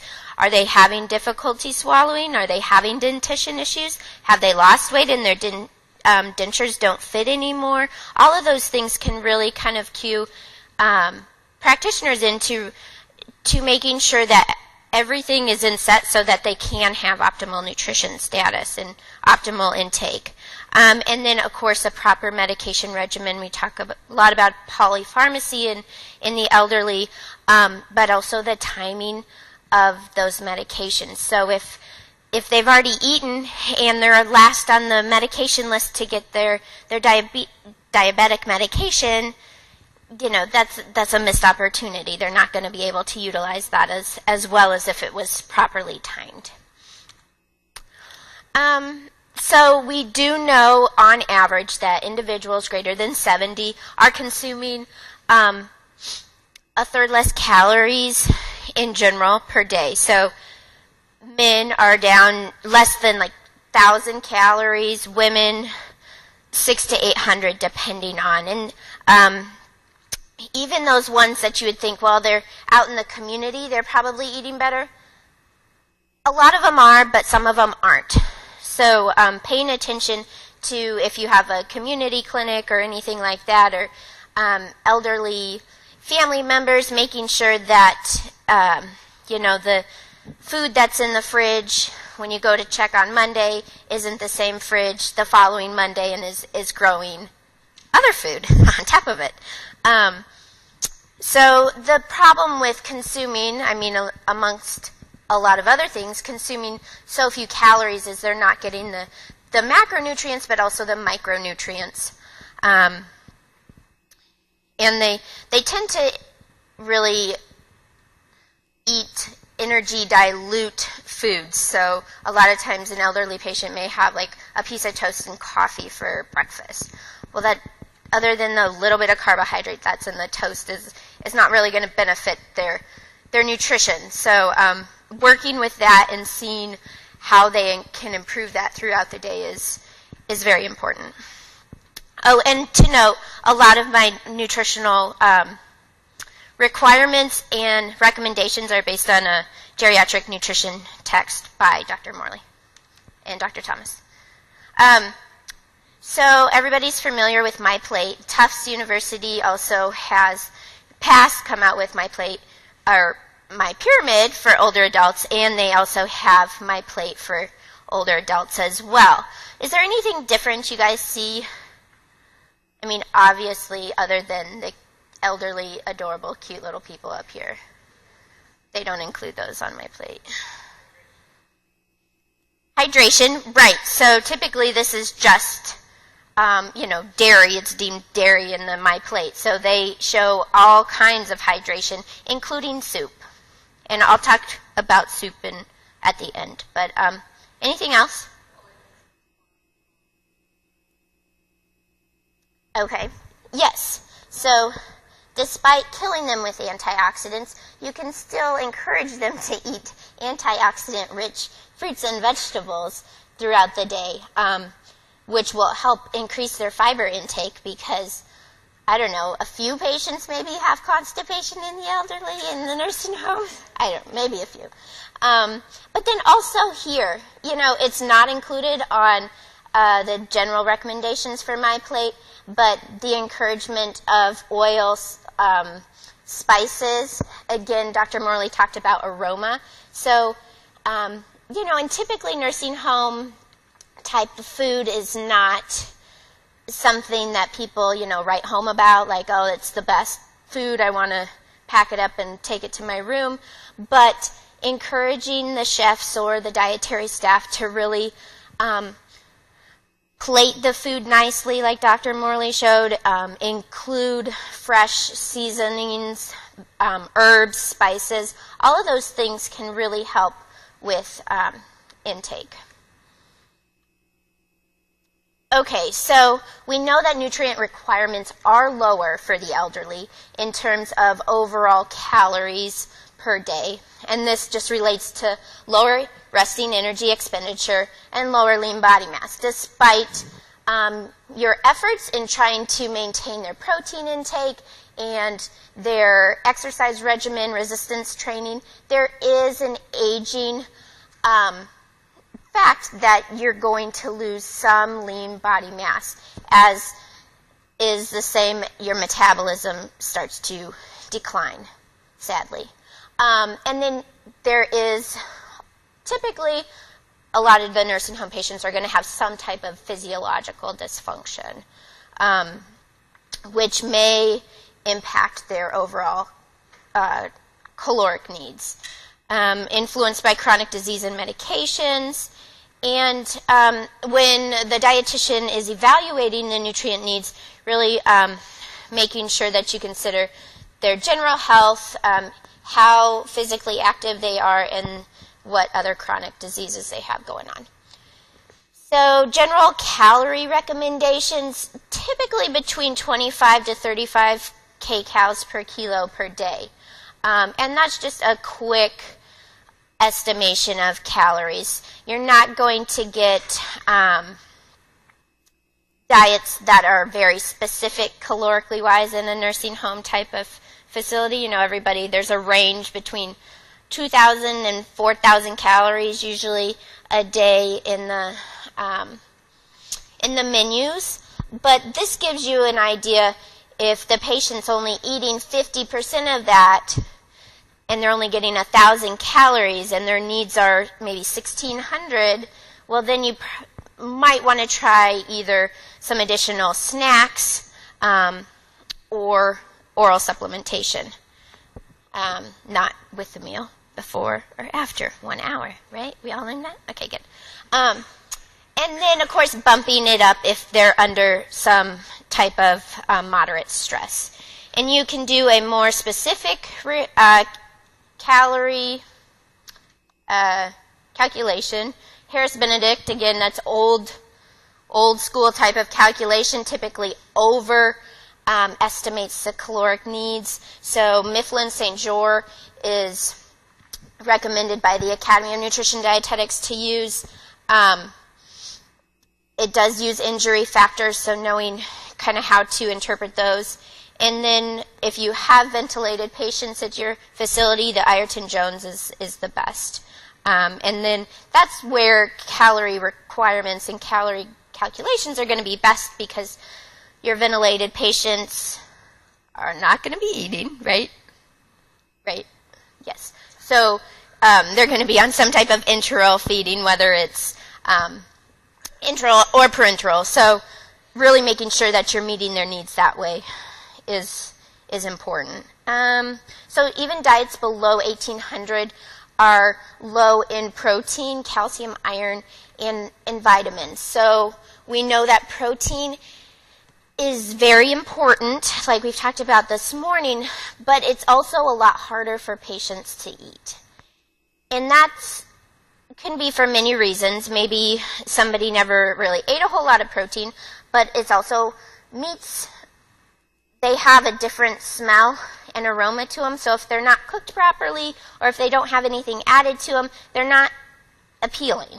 They're also harder to chew. So even if people are chewing and swallowing pretty okay, these foods are going to be a lot harder to chew and swallow because they just have that tougher consistency. So thinking of other protein sources that are easier for them to consume is important.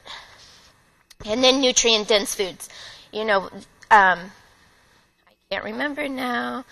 I think it was Dr. Morley, of course, probably, talked about, how the stomach doesn't increase to the size that you or I's stomachs do in the elderly. So giving them a full meal, they're not, they can get overwhelmed quickly and just say, screw it, I'm going to my room. Or B, they'll eat a little bit, but they're not going to get all that they need. So really concentrating what foods are on that plate, making sure that they're nutrient dense, and also high in protein and all those other great things.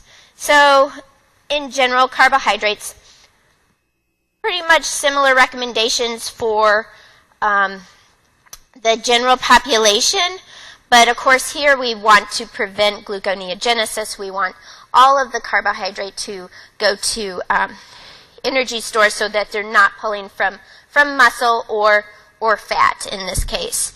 About 50 to 60% of their total calories should be consumed, increasing the complex carbs. So a lot of times the nursing homes in the past may have used a lot of the non-fiber rich carbohydrate sources, so white bread, pasta, white rice. And there's a small difference as far as financial cost, but it's not as much as you may think. And they're going to get more fiber. They're going to get just better nutrients overall if you can encourage your dietary department and food supplier to provide the whole grain, whole wheat bread, tortillas, brown rice, whole wheat pasta.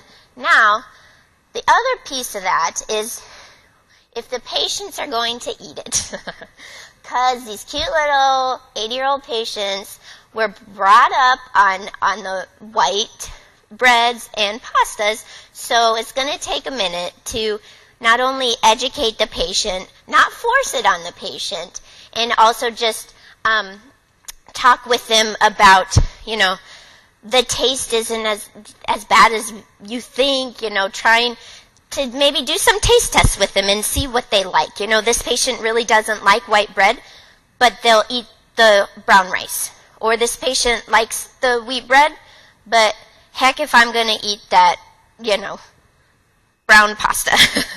So really, it is a process because a lot of times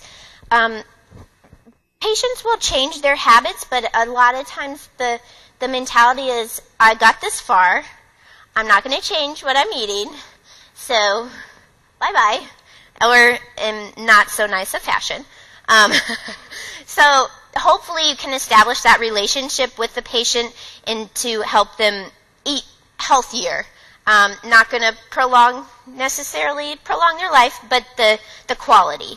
20 to 25% of protein, and of course the 0.8 is low for this population. That's just the RDA. Really 1 gram per kilogram. Again, most of them aren't getting that anyway, so encouraging protein intake overall is not going to be detrimental as long as they don't have advanced stage of kidney disease. And even then, there's research that could go both ways. More protein, of course, if there's some type of trauma or they have wounds, infections, and severe disease. All of those things to be assessed before making sure they're getting enough protein. Talked about this. Sandra talked about, changes that impact dietary protein needs. So increased sarcopenia, decreased body fat, which is kind of the difference, two sides. Decreased food intake, decreased physical activity, functional capacity, and then illness, too.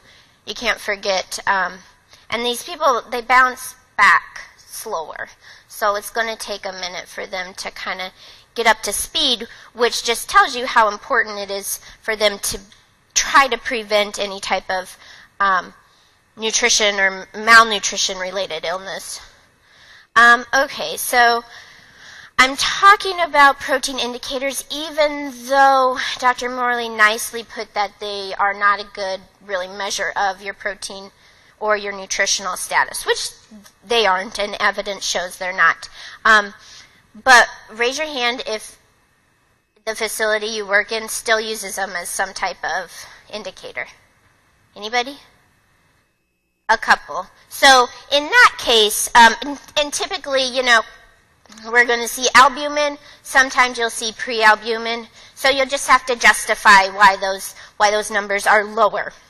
And a lot of times, as Dr. Morley indicated, they are because of the increased cytokines and infection. So fiber. Again, with elderly patients, we know that they're not as mobile, they don't drink as much, so if you increase their fiber in one day, they're going to have a lot, well, the nurses are going to be kind of pissed off at you because they're going to be having a whole lot of stomach aches and issues. So you want to increase their fiber intake gradually, so if, the facility doesn't have, nuts typically aren't going to be in a lot of facilities just for the choking hazard. But whole grain products, if you totally switch to all whole grain products, that's probably not the best choice. You want to slowly increase and make sure, again, they're drinking adequately so that they can digest it properly, so they don't have digestion or constipation issues, and they're getting the full effect of it. Let's see. Okay. So they're all good things, but you have to assess too. We know that intestinal motility is slowed down, so it's not going to pass as quickly as if it was in a 30-year-old body, nor are they going to be as active, nor as thirsty, or drinking as much. But here, foods with very little fiber or no fiber can contribute to GI disorders. So, noting if the patient's really having a lot of non-nutritious types of foods, their weight may be fine, but you may encourage them to change some of their habits to prevent any type of other GI issues they could have. Fat requirements. So, ensuring that they're consuming enough fat, encouraging the staff that prepares the foods to use olive oils. We know that saturated fat and trans fat can negatively potentiate heart disease and mortality. And same for the elderly. It could just go even at a quicker rate. Including fish in your menu, and a lot of times people include fish, but it's usually fried fish. So, which is okay, so you got some of the fish, but you also got some of the saturated fat from frying it. So you want to kind of level it out. Maybe you serve that every once in a while, but then you served a baked or broiled or grilled fish. Vitamins, of course, they need all fat and water-soluble vitamins, just like everybody else, particularly these B vitamins. Sometimes individuals of the advanced age will have issues with B12 because they don't have intrinsic factors, so that's something out of their control. So making sure that you kind of are aware of that too. Then minerals, calcium, iron, magnesium, zinc. These are all important to make sure that they're getting good sources, and it doesn't help to supplement unless there's a true deficiency. So again, encouraging the good nutrient-dense foods is really important. Okay. B vitamins too, making sure that anybody with alcohol abuse is getting their B vitamins. Fluid intake, high risk for dehydration. Talked about this earlier. Diminished thirst response, incapacity to drink without help. Some people try to limit their drinking because they are incontinent and they don't want to be embarrassed if they're going to an activity or whatnot. So trying to work with the patient to make sure that they feel comfortable so that they're not drinking less and making their health worse. And then all those high-protein supplements that Dr. Gamek talked about, which can be really good, they are in a fluid type of capacity, but you also want to make sure that they are drinking throughout the day. So a lot of times that can be a lot of volume for a patient to consume because it's like 8 ounces. So encouraging them to drink throughout the day as well, because that's a lot of volume, and sometimes they think that's enough for their drinking for the day, except their coffee, which we know. If you have to have a cup of coffee, you probably need to have a cup of water as well. In drug and nutrient interactions, it's not talked about, but you can assume that with a bunch of medications, there's going to be drug and nutrient interactions. So, making sure that there's not a duplication of medications, and making sure that you kind of go through the list of medications that they're on and seeing if there are any specific nutrient interactions with those medications.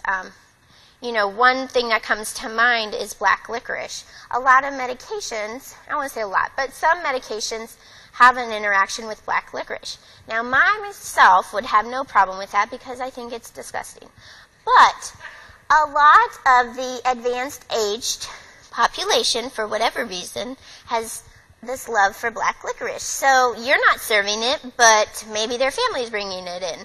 Or grapefruit juice is another one. So just thinking of those little things that may potentially have an effect, and whether that's metabolism or digestion, absorption, that can all be a factor.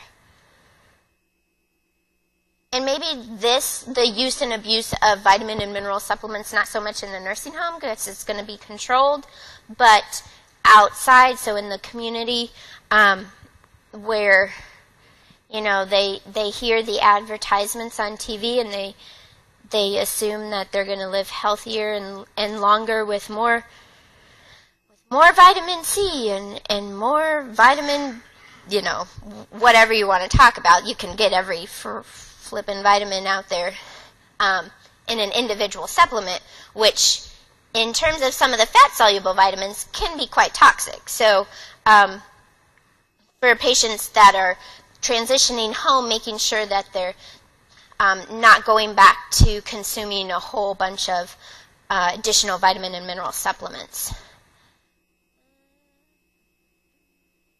And then this was just, I wanted to bring up sample meal for a nursing home. So making sure, of course, that you're meeting the requirements of the basic population in the nursing home, breakfast, lunch, and dinner, snacks. One of the things we did at the nursing home that I worked with was provided soup and salad as an option for both lunch and dinner. So you may think, well, they'll get full of soup because it's liquid. But on the other hand, it's liquid with some nutrition, hopefully. You're not just serving them like chicken broth because that's gross, unless they're sick. But it kind of encourages, some social interaction. They take longer with their meal, and it kind of senses the palate. It heightens the palate to be potentially increase your appetite for the meal that's coming. So, and then of course always offering any type of beverage that's available, encouraging milk or juice, and then water as well. And then if you can get, for those patients that you've noted as high nutrition risk, if you can get them, sorry, I'm almost done, to even maybe just put an extra pat of butter on their mashed potatoes or their baked potato, or brown sugar has a little more calories, so you could add brown sugar to their oatmeal and butter, kind of behind the scenes, just to increase their calorie without saying, oh, you really need to eat more, because that can be hard for somebody to do. Questions? Yes, I think.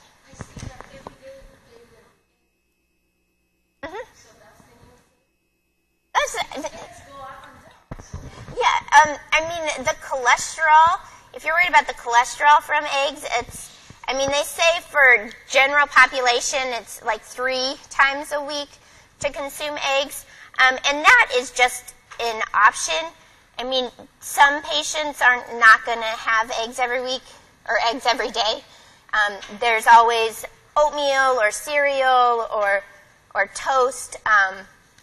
But in terms of limiting their egg consumption, I don't think there's enough research to, and it's such a good protein and vitamin and mineral source that I'd hate to tell somebody that they can't have eggs. The other thing that we did was egg of choice. So instead of just having the scrambled, institutionalized eggs, making it where they could, maybe you could have an omelet or a scrambled egg or a poached egg or an over easy egg as opposed to just the institutionalized eggs.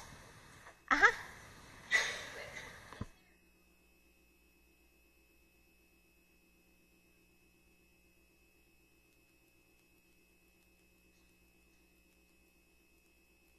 Well, men need more fiber, not 50% more.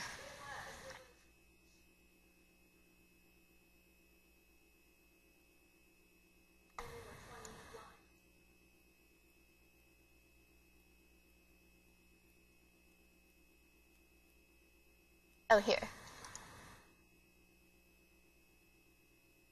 Oh, yeah, sorry.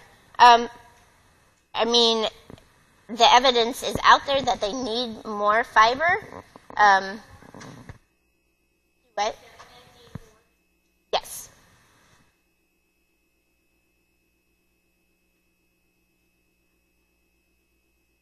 Yes.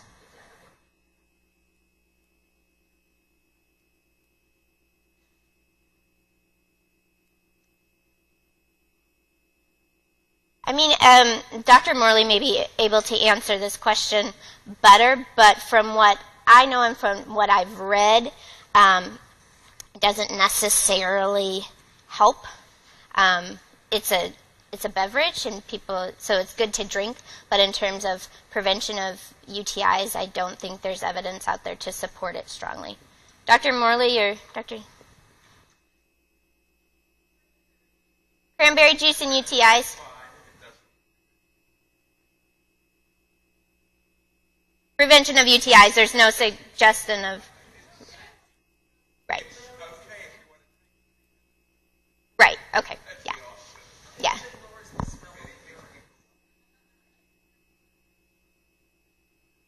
Yeah. And you may see, too, people do take supplements of just the cranberry. No. So let them drink. All right, well, thank you very much. To thank all of our attendees, special thanks to Kathy and Christine.